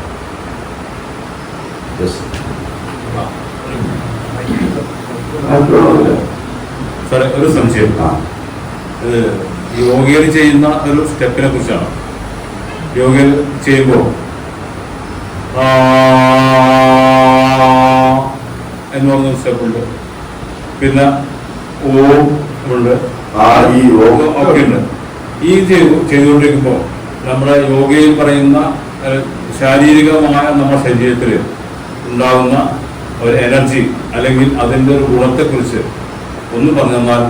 സാറേ, പിന്നെ ഞാൻ യോഗ ശീലിച്ചിട്ടുള്ള ഒരാളല്ലെങ്കിൽ പോലും ഇപ്പൊ നിസ്സാര ഒരു ഒട്ടും മോശപ്പെട്ടൊരു കാര്യമല്ല യോഗ എന്ന് പറയുന്നത്. വളരെ ഗംഭീരമായിട്ട് സംഗതി ചെയ്യാൻ പറ്റുന്നത് ചെയ്യുന്നത് വളരെ നന്നായിട്ടും തന്നെയാണ്. ഞാനൊക്കെ ഈ ചെയ്യുന്ന ചില കാര്യങ്ങളുണ്ട്. ഉദാഹരണത്തിന് ഈ ശ്വാസം ആദ്യം കിട്ടാൻ വേണ്ടിയൊക്കെ ചെയ്യുന്നതിൽ നിസ്സാരമായിട്ടുള്ള ചില കാര്യങ്ങളുണ്ട്. അത് ചെയ്യാം. പക്ഷേ ഈ ഓരോ അക്ഷരവും നമുക്ക് ഉച്ചരിക്കുമ്പോൾ കിട്ടുന്ന അനുഭവം എന്ന് പറയുന്നത് വേറൊരു ലെവലിലുള്ളതാണ്. അതുകൊണ്ടാണ് ഈ മന്ത്രങ്ങൾ പോലും അങ്ങനെയാണ്. മന്ത്രങ്ങൾ പോലും ഒരു സംഘം ആളുകൾ ഇരുന്നിട്ട് ഒരു മന്ത്രം ചൊല്ലുമ്പോൾ ആ അന്തരീക്ഷത്തിൽ ഉണ്ടാകുന്ന വൈബ്രേഷൻ പോലും വലിയ മാറ്റം സംഭവിക്കും. അങ്ങനെ പറയാം. അതുപോലെയാണ് ഈ ഓരോ ശബ്ദം. നമ്മളിപ്പോൾ ഈ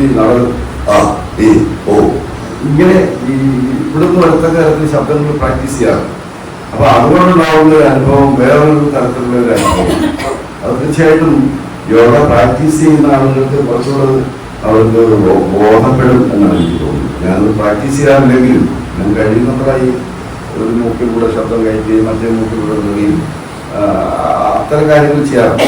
ചിലത് നമ്മുടെ ഈ ലങ്സ് കഴിയുന്നത്ര പിന്നെ എക്സ്പാൻഡ് ചെയ്യുക, കഴിയുന്ന ശ്വാസം നിർത്താൻ കഴിയുക എന്നുള്ളതിൻ്റെ ഒരു ശീലമുണ്ടാകും. അതുവേണ്ടിയാണ്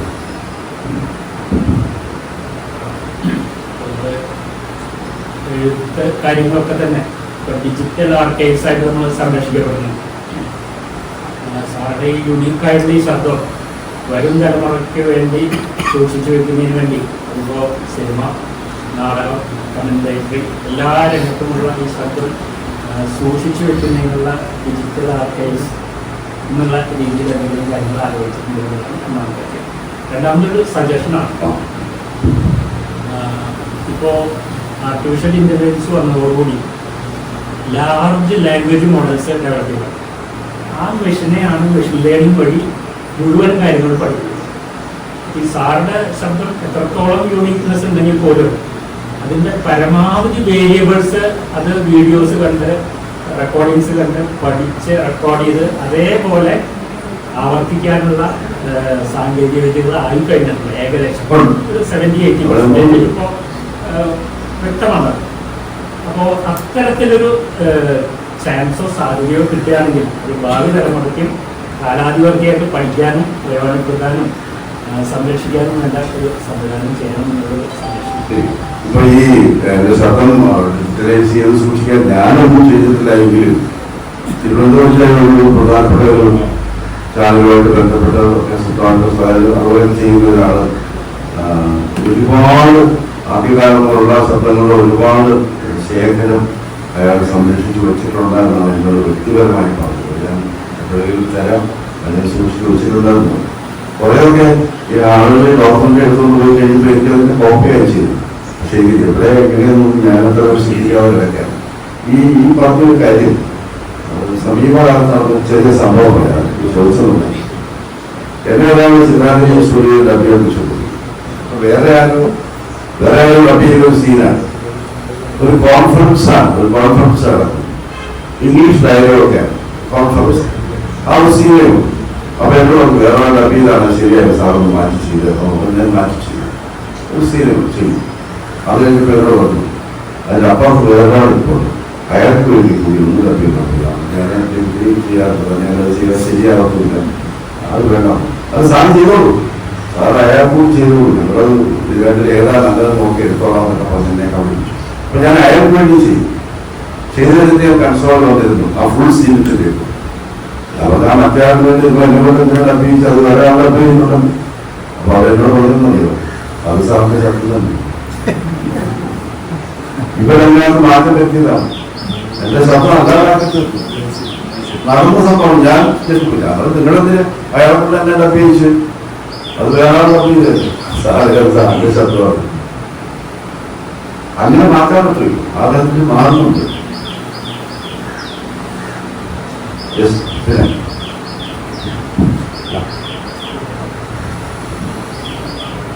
കാറുകൾ സമയത്തില്ലേ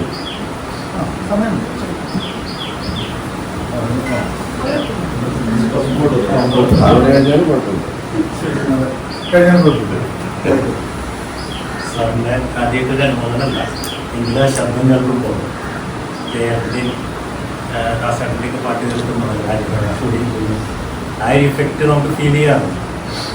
അപ്പം അതുപോലെ തന്നെ സാറ് നേരത്തെ സൂചിപ്പിച്ചു, ഈ സാഹിത്യമുണ്ട് ഈ അവതരണത്തിൽ. അവതാരകൻ എപ്പോഴും ഒരു എന്താ പറയുക, ഒരു കല എന്നാണ് നമ്മൾ വിശേഷിപ്പിക്കുന്നത്. സാറിന് പക്ഷേ സാറിന് കിട്ടിയ പ്രോത്സാഹനങ്ങളും അവാർഡുകളും ബഹുമതികളെല്ലാം ഒരു കല എന്ന് അംഗീകരിച്ചുകൊണ്ടാണ്. പക്ഷെ സാറൊരു അധ്യാപകൻ എന്നുള്ള നിലയ്ക്ക് ഭാഷാധ്യാപകൻ തോന്നുന്നു, അതിൽ പറഞ്ഞ സാഹിത്യത്തിൻ്റെ അംശം അതിനെ ഞാൻ വളരെയധികം ഉൾക്കൊണ്ടു. അതില്ലേ എന്ന കാരണം എന്ന് വെച്ച് കഴിഞ്ഞാൽ, ഒരു പ്രോഗ്രാമിൻ്റെ അവതരണം എന്ന് പറയുമ്പോൾ ആ പ്രോഗ്രാമിനെ മുഴുവൻ അവതാരകന് മാറ്റിമറിക്കാൻ കഴിയും എന്നൊരു കലയാണ് എന്നാണ് ഞാൻ മനസ്സിലാക്കുന്നത്. കാരണം പുതിയ തലമുറ കുട്ടികൾ, അപ്പോൾ വരുന്ന കുട്ടികളുണ്ട്, അതെല്ലാം ആങ്കർ ചെയ്യുമ്പോൾ സാറിൻ്റെ ഗുരുത്വത്തിൽ നിന്ന് ലഭിച്ചൊരു ക്ലാസ് ആവില്ല അവർ.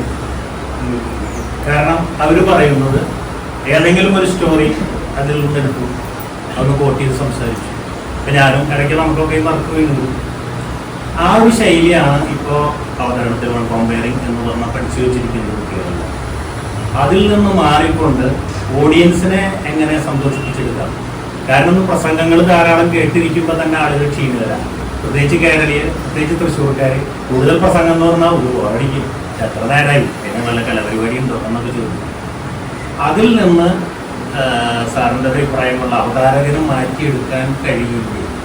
കാരണം ആ സന്ദർഭത്തെ സംശീകരിച്ചുകൊണ്ട് സംസാരിക്കുമ്പോഴല്ലേ യഥാർത്ഥ അവതരണ കല വരെ സംശയം.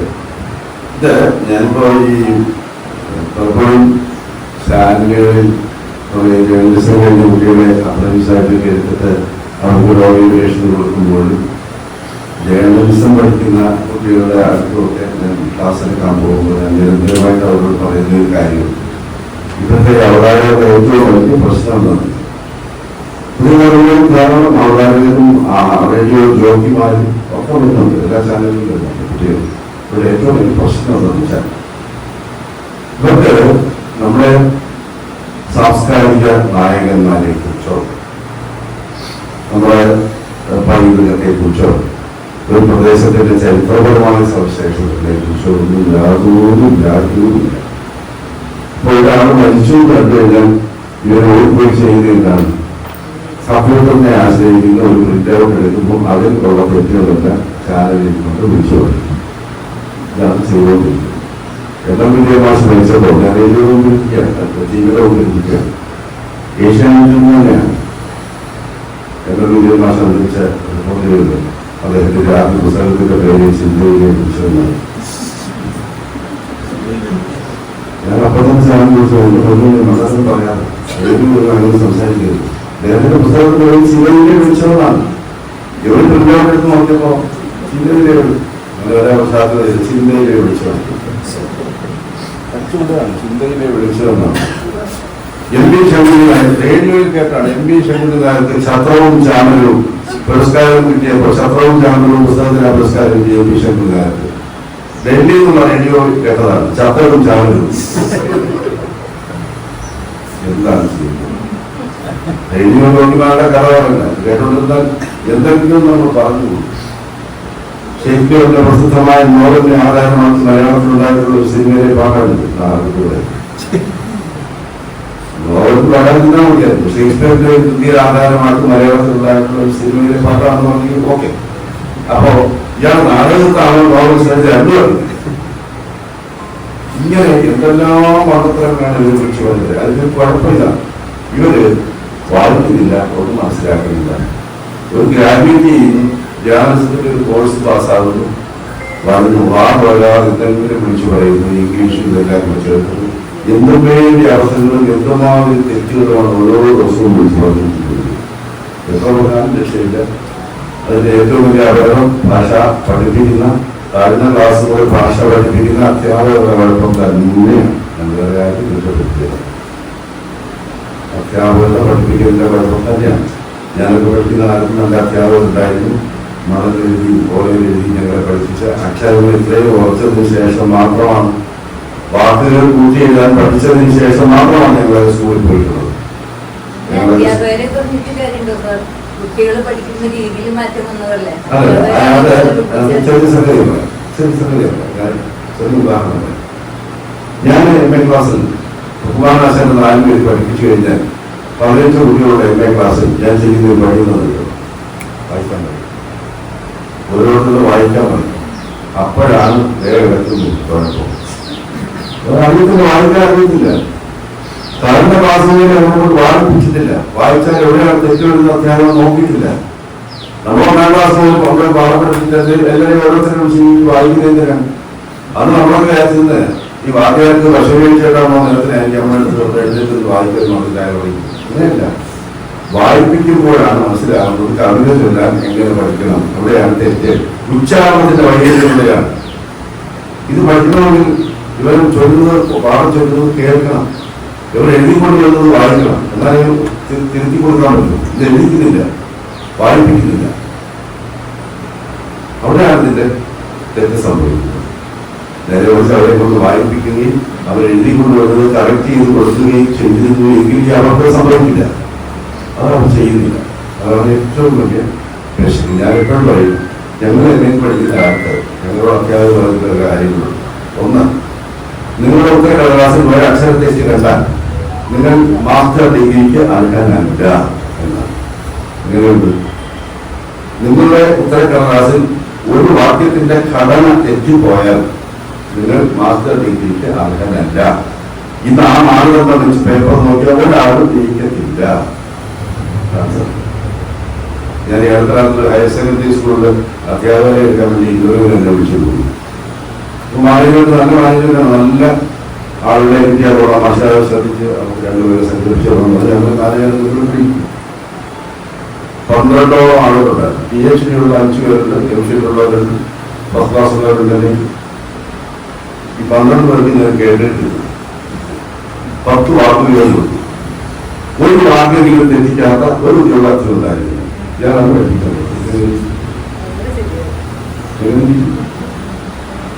അതാണ് സ്ഥിതി. കാര്യമില്ല. നമ്മുടെ ആളുകൾ ചെറിയ അക്ഷരം പഠിക്കുന്നില്ല. ഞാനൊക്കെ പഠിക്കുന്ന ചിലപ്പോൾ പറയും, LP സ്കൂളിൽ ഞാൻ പഠിക്കുമ്പോൾ ഒരു അധ്യാപകരുണ്ടായിരുന്നു. ഉച്ചാരണം തെറ്റിയാൽ ഈ കല്ല് സ്ലേറ്റാണ് ഉപയോഗിക്കുന്നത്. കല്ല് സ്ലേറ്റ്, ആ കല്ല് സ്ലേറ്റ് എടുത്ത് മണ്ണ കഴിക്കുന്ന സാധനം ഉച്ചാരണം തെറ്റിപ്പോകുന്നതാണ്. സ്ലേറ്റ് കൊടുത്താൽ സ്ലേറ്റ് വരെ കഴിച്ചാൽ നമുക്ക് വിട്ടാൽ കഴിച്ചാൽ, പക്ഷെ ഉച്ചാരണം തെറ്റിക്കാൻ പാടില്ല. അതാണ്, അങ്ങനെയാണ് നമ്മൾ പഠിച്ചിട്ടുള്ളത്. ഇന്നിപ്പോ ആരെവിടെ നോക്കില്ല, പോയ വഴി അയച്ചു.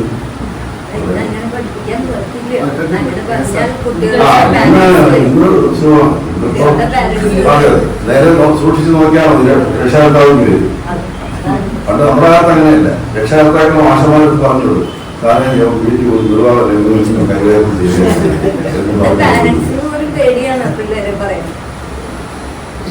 ഞാൻ ഈ പുസ്തകം ചെയ്യുന്ന വർഷം എൻ്റെ ഒരു കേസുണ്ടായിരുന്നു. അപ്പോൾ കേസിന് ഞാൻ കോടതി ചെന്നപ്പോൾ ഞാനൊരു വിദ്യാർത്ഥിയെ തല്ലിയിട്ടാണ് കേസ്. അപ്പോ ഗവൺമെന്റ് കുറച്ചുകൂടെ ഡിഫറൻറ്റാണ് നടപടിക്രമങ്ങൾ. അപ്പോ ഹൈക്കോടതി ജഡ്ജിയായിട്ട് ഗുജറാം ഒരു ജഡ്ജായിരുന്നു. അപ്പൊ അടുത്ത കേസ് ഉണ്ടാകും എന്ന് വെച്ചാൽ കേസ് വിളിച്ചു. അധ്യാപകൻ വിദ്യാർത്ഥിയെ തല്ലിയ കേസാണ് കേസ്. ജഡ്ജി ആദ്യത്തിലായിരുന്നു അതിപ്പോ അങ്ങനെ ഒരു സംഭവം തന്നെ തിരിച്ചല്ലേ വിദ്യാർത്ഥികളുടെ മാസമാർ തല്ലുന്ന കാലമല്ലേ ഇതിപ്പോഴാണ് ഒന്ന് സംഭവിച്ചത് എന്ന് ചോദിച്ചിട്ടാണ് കേസ് വിളിച്ചത് എന്ന് പറയുന്നത് അതാണ് കാര്യം. നമ്മൾ സൂക്ഷിച്ചതിന് വേണ്ടി നമ്മൾ ബോധ്യപ്പെടുത്തുകയാണ് അധ്യാപക വിദ്യാർത്ഥി ബന്ധം പോകുന്നത്. ഞാനിപ്പോഴും ഞാൻ അധ്യാപകനെ പറ്റി പറഞ്ഞുകൊണ്ടിരിക്കുന്ന ഒരാളാണ്. 100% ഞാൻ വിശ്വസിക്കുന്നു ഒരു കോളേജ് അല്ലെങ്കിൽ ഒരു സ്കൂളിൽ അന്തസ്സായിട്ട് ജോലി ചെയ്യുന്ന കഴിവുള്ള 10 അധ്യാപകർ 4 പേരുണ്ടെങ്കിൽ അതിന്റെ മുഖച്ഛായ മാറ്റാൻ പറ്റും. വിദ്യാർത്ഥികളെ നിലനിർത്താൻ ഒരു സംശയമില്ല പറ്റും. വേണം. പക്ഷെ ഈ രാഷ്ട്രീയത്തിന്റെ പ്രസംഗം ഞങ്ങൾ പഠിക്കുമ്പോൾ തന്നെ ഉണ്ട്. ദേശീയ സാറന്മാരുണ്ട്, SFI സാറന്മാരുണ്ട്. എന്ത് ചെയ്യാൻ പറ്റും? വലിയ പ്രശ്നമാണ്. യെസ്,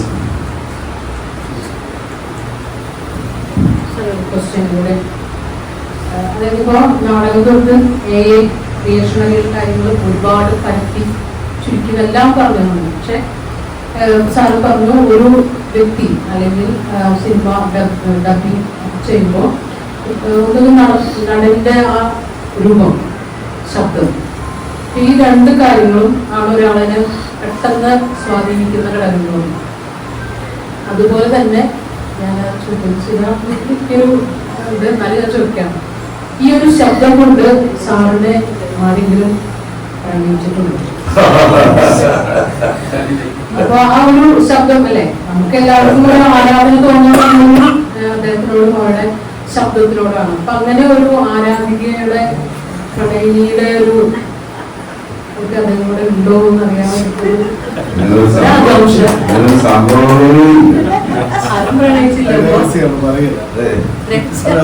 സത്യം പറയാം. ഞാൻ ഈ കോളേജിൽ പഠിക്കുന്ന കാലത്തൊക്കെ ഉള്ളൊരു പ്രശ്നം എന്ന് പറഞ്ഞാൽ എനിക്ക് അതിനുള്ളൊരു സമയമില്ല. ഒന്ന് എന്റെ ഒരു രൂപം കണ്ടാൽ പിന്നെ ആരെങ്കിലും പ്രേമിക്കുന്ന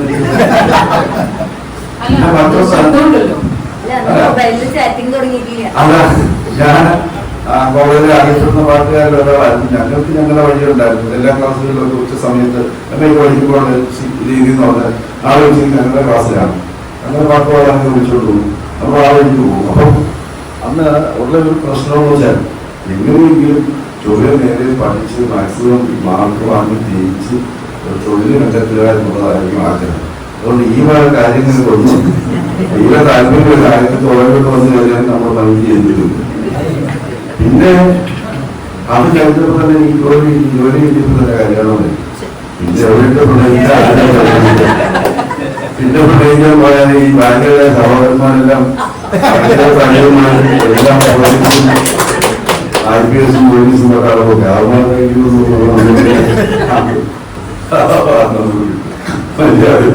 ജീവിച്ചു പോകുക അങ്ങനെയായി. പക്ഷേ ഈ രസകരമായ 2-3 സന്ദർഭങ്ങൾ ഞാൻ ഈ പുസ്തകത്തിൽ പറഞ്ഞിട്ടുണ്ട്. സത്യത്തിൽ അവിശ്വസനീയമായ സംഭവങ്ങൾ.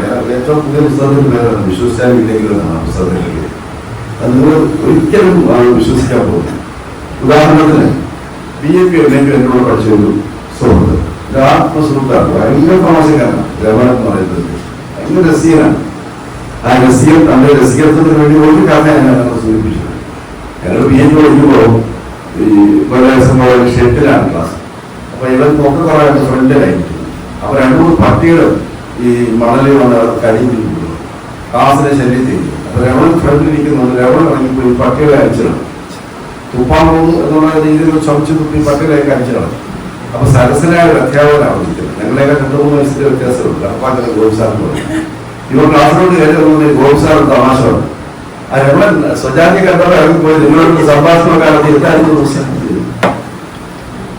രമണനോട് മറുപടി സാർ അകത്തൊന്ന് പുറത്തു രണ്ടും കൂടെ സഹിക്കാൻ വേണ്ടി പുറത്തു കഴിച്ചത്. ഇതാണ് രമണൻ, മനസ്സിലായത്? അത്ര രസീകരണം ഞങ്ങൾ ഒന്നിച്ചേ നടക്കുള്ളൂ. അപ്പൊ ആദ്യകാലത്ത് ഒരു പാട്ട് തീരെ ഇഷ്ടമാണ്. ഞാനാണെങ്കിൽ പാട്ട് പാടാതെ നടക്കത്തില്ല. അങ്ങനെ ഒരു കുറച്ച് കഴിഞ്ഞപ്പോൾ സ്വഭാവമൊക്കെ മാറി. എന്താ ഏതാ എവിടെ കെട്ടിയിട്ട് ഒരു പാട്ടുണ്ട്, അതൊന്നും അടുത്തോണ്ട് അത് കെട്ടിയിട്ടൊന്നും പാട്ട് അപ്പൊ കായാനും കണ്ണിൽ വീട്, അതാണ് ഉദ്ദേശിക്കുന്നത്. ഇങ്ങനെയൊക്കെയാണ് ഇവരുടെ വർത്തമാനം. ഭയങ്കര ബുദ്ധിനാണ്. പക്ഷേ തേർഡ് ക്ലാസ് ആയി തേർഡ് ക്ലാസ് ആവുന്നത് ഇതിൽ കാര്യമില്ല.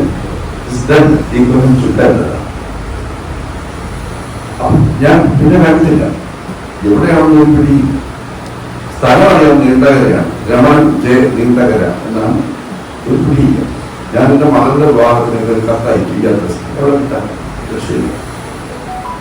ഒരു 6 മാസം മുമ്പ് 6-7 മാസം മുമ്പ് എന്റെ ഫോണിലേക്ക് ഒരു കോൾ. അനിൽകുമാർ അല്ലേ? ഞങ്ങൾ നല്ലൊരു നമ്പറിലേക്ക് പോയതാണ്. ഞാൻ അനിലല്ല ഫോൺ കട്ടി. 5 മിനിറ്റ് കഴിയുമ്പോൾ വീണ്ടും ഈ നമ്പറിലേക്ക് കോൾ വരും. എങ്ങനെ പറയാം? 5 മിനിറ്റ് കഴിയുമ്പോൾ വീണ്ടും ഈ നമ്പറിലേക്ക് കോൾ വരും. ഞാൻ അല്പം ഇംഗ്ലീഷോട് വന്നു. സുഹൃത്തെ, ഞാൻ അനിൽകുമാർ അല്ല, നിങ്ങൾ കാട് തെറ്റി പോയതാണ്. ഇവിടെ നീ അനിയല്ലേ? രമണൻ അറിയാൻ ഞാൻ രമണനാണ്. എന്തായിരിക്കും എന്റെ പ്രതികരണം എന്നുള്ള ആലോചിച്ചു. ഇത്രയും വർഷത്തിന് ശേഷം ഒരു റോങ് നമ്പർ കോൾ വന്നിട്ട് രമണനെ എനിക്ക് സംസാരിക്കാൻ കിട്ടും. ഞാൻ 5-6 സുഹൃത്തുക്കളുമായിട്ട് വർത്തമാനക്കൊണ്ടിരിക്കുന്നത്. ഞാൻ അവിടെ നിന്ന് ചാടി എഴുന്നേറ്റിട്ട് എനിക്കറിയാവുന്ന തെളിവുകൾ വിളിച്ച് സന്തോഷപ്പെടാൻ എന്തെങ്കിലും ചെയ്തു പോലും. ഞാൻ പറഞ്ഞു, നീ എവിടെയായിരുന്നു ഇത്രയും കഴിഞ്ഞു? എന്താണ് ചെയ്തത്? ഇന്ന് നിരന്തരമായിട്ട് ബന്ധപ്പെട്ടു എപ്പോഴും കുട്ടിക്കാറുണ്ട്.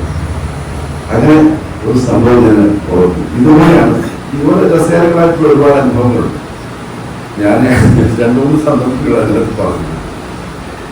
ഒരു രാത്രിയിൽ ഒരു ഷൂട്ടിംഗ് കഴിഞ്ഞിട്ട് ഞങ്ങൾ MC റോഡ് തിരുവനന്തപുരത്തേക്ക് പോവാം. രാത്രി 1 മണി കഴിഞ്ഞു. ചടയമംഗലം ജംഗ്ഷൻ എന്ന് പറയുന്ന ഒരു സ്ഥലം, ജഡായിപ്പാറയ്ക്കുള്ള ഒരു സ്ഥലത്ത് അവിടെ റോഡിലെ വാഹനങ്ങളെല്ലാം തടഞ്ഞിട്ടേക്കും. പോലീസ് നിന്ന് സെർച്ച് ചെയ്യാൻ ഇൻഫർമേഷൻ കിട്ടിയിട്ടോ എന്തോ ഭയങ്കര ക്യൂബ വാഹനങ്ങൾ. അപ്പൊ എന്നോടൊപ്പം വന്ന് മുകുന്ദൻ എന്ന് പറയുന്ന സീരിയലൊക്കെ അഭിനയിക്കുന്ന ആൾ, അയാളൊന്ന് വളരെ പോപ്പുലറാണ്. ഇവിടെ അയാൾ ആകാശമംഗലത്ത് എന്ന് പറയും ഒരു ആർട്ട് ഡയറക്ടർ. ഞങ്ങൾ 3 പേരുണ്ടായിരുന്നു വണ്ടിയിൽ യാത്ര ചെയ്ത്. രാത്രി 1 മണി കഴിഞ്ഞു. അപ്പൊ ഞാൻ 3 അറിയുക, നിങ്ങളെ കണ്ടാൽ തിരിച്ചറിയുമല്ലോ പോലീസ്. അപ്പോൾ നമുക്ക് പറഞ്ഞിട്ട് വണ്ടി കൂടെ കിടന്നത് ഒരു സംശയമില്ല. അപ്പോൾ ഒരു സ്ട്രീറ്റ് ലൈറ്റിന്റെ വെളിച്ചത്തിൽ ഒരു സർക്കിൾ ഇൻസ്പെക്ടർ റാങ്കിലുള്ള ഒരാളും 2 പോലീസുകാർക്ക് പേപ്പറുകളൊക്കെ വന്നിട്ട് വണ്ടിയിലേക്ക് പരിശോധിച്ചുകൊണ്ട് ഇതിലേക്ക് ഇരിക്കാൻ. ഞാനൊരു 3 നടത്തുന്നു. സാർ ഒരു മിനിറ്റ് ഒരു കാര്യം പറഞ്ഞെ. ഈ ഇൻസ്പെക്ടർ അവിടെ കണ്ടെടുക്കാതെ അറിയാൻ സാറില്ലേ? സാറിനെ കൊണ്ടുവരും സാർ. നോക്കുന്നില്ല, കിടന്നില്ല. ഷൂട്ടിങ്ങിന്റെ ആവശ്യത്തിൽ പത്രത്തിലുണ്ട്. സുഖമാണ് സാറിന് കുഴപ്പമില്ല. ഞാൻ ചേട്ടൻ മനസ്സിലായില്ല. അത് ഞാൻ ആസ്കോളയിൽ പഠിച്ചതാണ്. സാറിനെ 4 വർഷം പഠിപ്പിച്ചാണ്. ഇപ്പോൾ 5 സർട്ടിഫിക്കറ്റ്. ഇത് എന്റെ മുഖത്തോട് നോക്കാതെ എന്റെ ശബ്ദം കേട്ടിട്ട് തിരിച്ചറിയുക. അത് വല്ലാത്തൊരു അനുഭവമാണ്. ഞാന് ദിവസം നടന്ന സംഭവമില്ല. പൈസ അടിക്കാൻ എന്റെ മുമ്പിലാണ് വരുന്നുണ്ട്. അത് പോയി കഴിഞ്ഞപ്പോൾ ഞാൻ എന്റെ ഫോൺ നമ്പർ പറഞ്ഞു. ഇയാളെ ബില്ല് തയ്യാറാക്കുന്ന നിനക്ക് വെച്ച് സാറിന്റെ ജന്മസ്ഥലം എവിടാ സാർ? ഇവിടെ വന്ന് എത്ര കാലമായി സാർ? മക്കളൊക്കെ ഉണ്ട് സാർ. കുടുംബം ഒരുപാട് ചോദിച്ചു. പൈസ കൊടുത്തു. ഓരോ നേരം കുട്ടികളുടെ സാറേ ഇതെല്ലാം എനിക്ക് അറിയാവുന്ന കാര്യങ്ങളാണ്. സാറിന്റെ ശബ്ദത്തിൽ കേൾക്കാൻ വേണ്ടി ഞാൻ ചോദിച്ചത്. ഒരാളും കുഴപ്പമില്ല. എനിക്ക് വരുമ്പോഴാണ് ഞാൻ നമ്മളെ കൊണ്ട് വന്നിട്ട് ഞാൻ ഈ കാര്യങ്ങളൊന്നും ആവർത്തിച്ചുകൊണ്ടിരിക്കുക. നിങ്ങൾ ചോദിക്കണമെന്നില്ല, എല്ലാവരും പറഞ്ഞതാണ്. ഞാൻ ബാംഗ്ലൂർ സിറ്റിയിലൂടെ ഒരു രാത്രി സദ്യ കഴിഞ്ഞു. ബാംഗ്ലൂർ സിറ്റിയുടെ ഓരോ കൂടി ഞാനിങ്ങനെ നടക്കുക. ഒരാൾ എന്നെ തിരിച്ചറിയില്ല, നല്ല ഉറപ്പിലാണ്. കാരണം ഈ അവിടെ ഈ പല്ലി പാത്ത എല്ലാം ഇങ്ങനെ അന്നേരം ചൂടോടെ വെച്ചോണ്ടിരിക്കുകയാണ്. അപ്പൊ അത് മണമടിക്കാതിരിക്കാൻ വേണ്ടി കസ്റ്റീഷിനെ കെട്ടിയിരുന്നു. പിന്നെ ഒരു തൊപ്പി വെച്ചിട്ടുണ്ട്. ബാങ്കോക്ക് സിറ്റി അല്ലേ, എല്ലാവരും അറിയില്ല. ബർമുഡ ഇട്ടിട്ട് അപ്പൊ ആ കോർ നിങ്ങളൊന്ന് ആലോചിച്ചു നോക്കുക. ഇതാണ് ഓരോ നടക്കുക. അപ്പോ എനിക്ക് കോൾ വന്നു. ഞാൻ കോളെ ചെല്ലുകൊണ്ടിരിക്കുക. ഈ സംഭാഷണം കേട്ട് എന്നെ കടന്ന ഒരു സ്ത്രീയും ഒരു പുറത്തേക്ക് പോയി. അവിടെ ദൂരമാണെന്ന് അന്തരീക്ഷത്തിലേക്ക് വിളിക്കുക. ഞാനാണെന്ന് സംശയം ശബ്ദം കേട്ടതാണ്. അപ്പൊ ഞാൻ തിരിഞ്ഞു പോയി. അവിടെ അരിയാസാരല്ല വാ എന്ന് പറഞ്ഞിട്ട് അവർ തിരിച്ചു പോയി. ശബ്ദം കേട്ടപ്പോൾ സംശയം നോക്കി. സാർ അങ്ങോട്ട് തിരിഞ്ഞ് സംസാരിക്കുകയായിരുന്നു. ശബ്ദം കേട്ടപ്പോൾ സംശയം തോന്നി. സാറ് അങ്ങോട്ട് സംശയമില്ലാതെ വിളിച്ചതാണ്. അയാളോട് പോകുന്ന അപ്പോൾ മകളെ കൊണ്ട് അവർ ഈ ഷട്ടിലിന്റെ ട്രെയിനിങ്ങിന് വേണ്ടി തായ്ലൻഡിൽ വന്നതാണ്. കോട്ടയത്തേക്ക് ശബ്ദം കേട്ടപ്പോൾ തിരിച്ചറിഞ്ഞതിന്റെ ഫലമായിട്ട് അങ്ങനെ വന്നതാണ്. ഇങ്ങനെ ചില രസകരങ്ങളായിട്ടുള്ള തിരിച്ചറിഞ്ഞതിന്റെ അനുഭവങ്ങളുണ്ടായി.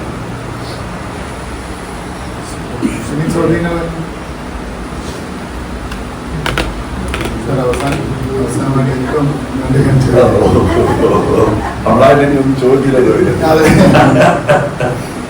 സാറ് 30 വർഷത്തെ അധ്യാപന പരിചയമുണ്ട്.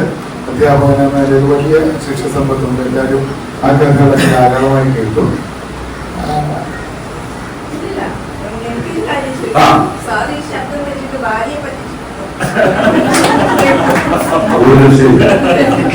ഞാനെന്റെ ആദ്യം പഠിക്കാൻ നടക്കില്ല.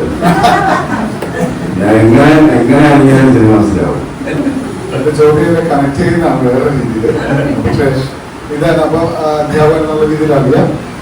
ഈ പ്രൊഫഷൻ തന്നെ, അതായത് ശബ്ദം എന്ന് പറയുന്ന സാങ്കേതിക വിദ്യ ഒരു പ്രൊഫഷനാക്കിയിട്ട് മലയാളം സംഭാവന ചെയ്ത ഒരു വ്യക്തിത്വം കൂടിയാണ് റിയാസ് സാർ എന്ന് പറയുന്നത്. കാരണം അത്രമാത്രം ശ്രദ്ധയിലേക്ക് ഒരു പ്രൊഫഷനെ കൊണ്ടുവന്ന് നമ്മളെ പരിചയപ്പെടുത്തി. ഇതൊക്കെ ശരിയാണ്. പക്ഷെ ഒരു എഴുത്തുകാരൻ എന്ന നിലയിൽ ഇപ്പൊ സാറ് അവസാനം എഴുതിയ പുസ്തകത്തെ കുറിച്ചിട്ട് മാത്രമാണ്. പക്ഷെ എഴുത്തുകാരൻ എന്ന നിലയിൽ റിയാസ് സാർ എന്താണെന്നൊന്ന് വിശദീകരിക്കും. ഒപ്പം കുടുംബം ഞങ്ങൾക്ക് അറിയാൻ ഏക ആവശ്യമുള്ളതാണ്. കുടുംബം എന്താണ് അത് പൊതുവിലാണ്. ഞാൻ എന്റെ ഈ സ്വഭാവത്തിന്റെ ചില ന്യൂനതകൾ കൊണ്ട് സംഭവിച്ചുകൊണ്ടുള്ള ചില അപകടങ്ങളാണ്. ഞാൻ നല്ലപോലെ വായിക്കുന്ന ആളാണ്. അതാണ് എന്റെ ഏറ്റവും വലിയൊരു സംഭവം. ഞാൻ ഇപ്പോഴും വിശ്വസിക്കുന്നു. എക്സ്റ്റൻസീവ് റീഡിംഗ് ആണ്. അത് എങ്ങനെ പറഞ്ഞാൽ ആത്മപ്രശംസയാവുന്നത് ഞാൻ പറഞ്ഞില്ല. അങ്ങനെ ഭ്രാന്ത് പിടിച്ച് വായിക്കുന്ന ഒരു സ്വഭാവക്കാരനാണ്. അതെന്നാണ് എനിക്ക് ഈ കാര്യങ്ങളായിട്ട്. ഞാൻ 74 മുതൽ കേരളത്തിലെ എല്ലാ ആനുകാലിക പ്രസിദ്ധീകരണങ്ങളിലും പത്രങ്ങളിൽ എഴുതി. 74 മുതൽ 50 വർഷം കഴിഞ്ഞു.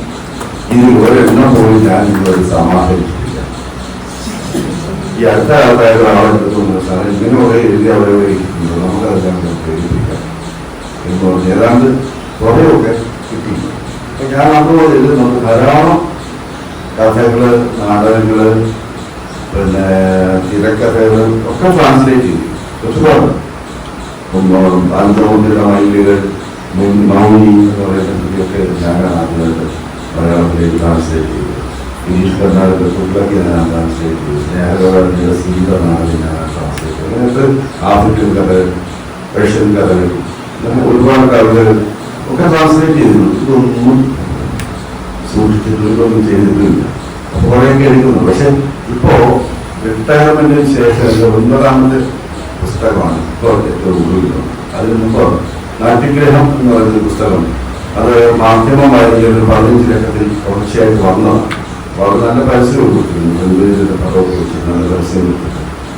ആ ലേഖനങ്ങൾ അത് നാടക സംഘത്തിന്റെ ഒരു ചരിത്രവും തിരുവനന്തപുരം നാടകവേദിയുടെ ഭാഗികമായ ഒരു ചരിത്രവും നാടക സംഘത്തിന്റെ ചരിത്രവും നാടകം കളിക്കാൻ പോയപ്പോൾ ഉണ്ടായിട്ടുള്ള അനുഭവങ്ങളും കാര്യങ്ങളൊക്കെ അനുഭവിച്ചുകൊണ്ടാണ് നാട്യഗ്രഹം എന്ന് പറയുന്നൊരു പുസ്തകമാണ്. പിന്നെ അതിന് മുമ്പ് ശബ്ദത്തിന്റെ സൗന്ദര്യ ശാസ്ത്രം എന്ന് പറഞ്ഞൊരു പുസ്തകമുണ്ട്. പിന്നെ ട്രാൻസ്ലേഷൻസ് ഉണ്ട്. പിന്നെ ഓംചേരിയെ കുറിച്ചൊരു പുസ്തകം വന്നിട്ടുണ്ട്. നരേന്ദ്രസാഹിനെ കുറിച്ചും മൊഴിയെ കുറിച്ചുള്ള മോണോഗ്രാഫ് വന്നിട്ടുണ്ട്. അങ്ങനെ ഒരു 8 പുസ്തകം ഇപ്പോൾ വന്നിട്ടുണ്ട്.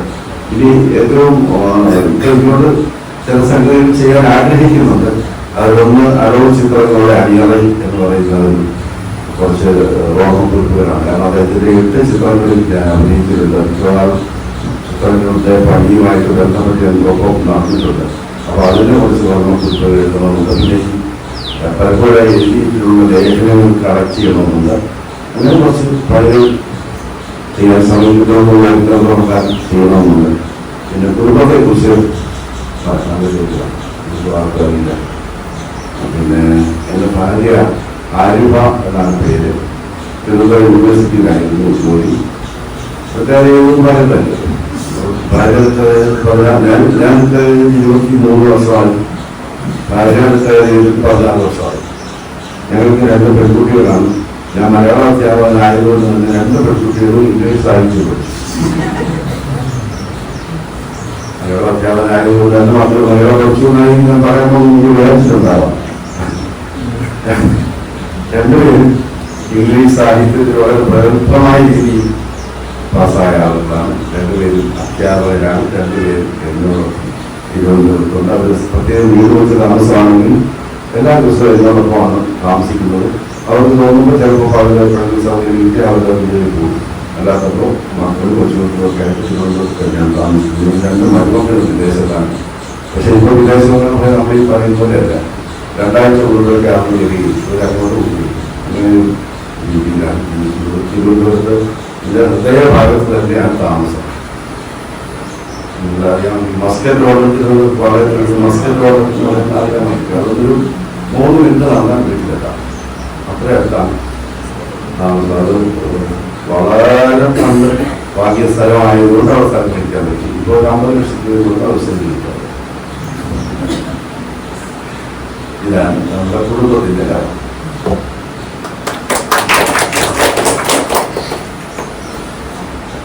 അല്ലേ? ഇനി എന്തെങ്കിലും ചോദ്യങ്ങൾ ഉണ്ടെങ്കിൽ ചോദിക്കാവുന്നതാണ്. ഒരാൾ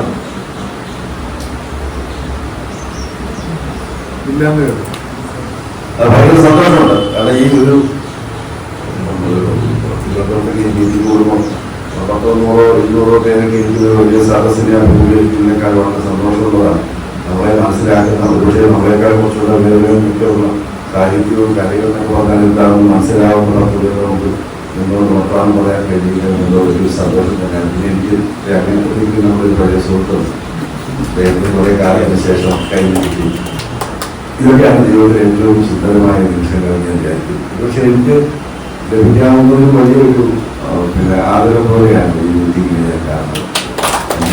എൻ്റെ ഫ്രണ്ട്സിൽ നമ്മുടെ ഹരിയും അവർ കുറേ കാലം കൊണ്ട് എനിക്ക് അറിയാവുന്ന. പക്ഷെ ഇങ്ങനെയൊക്കെ പ്രവർത്തിച്ചറിയാമെന്ന് ഞാൻ വിചാരിച്ചില്ല. വല്ലപ്പോഴും ഇപ്പോൾ കാണാൻ കണ്ടൊക്കെ പറഞ്ഞിട്ട് പോകാം എന്നൊക്കെയാണ് വിചാരിച്ചത്. ഇനിയും കൂടുതൽ അപകടങ്ങളിലേക്ക് പോകാനുള്ള സാക്ഷരത ഞാൻ കാണുന്നുണ്ട്. പക്ഷെ അതൊരു സന്തോഷം പറയുന്നു. ഭയങ്കര സന്തോഷം. Okay, thank you.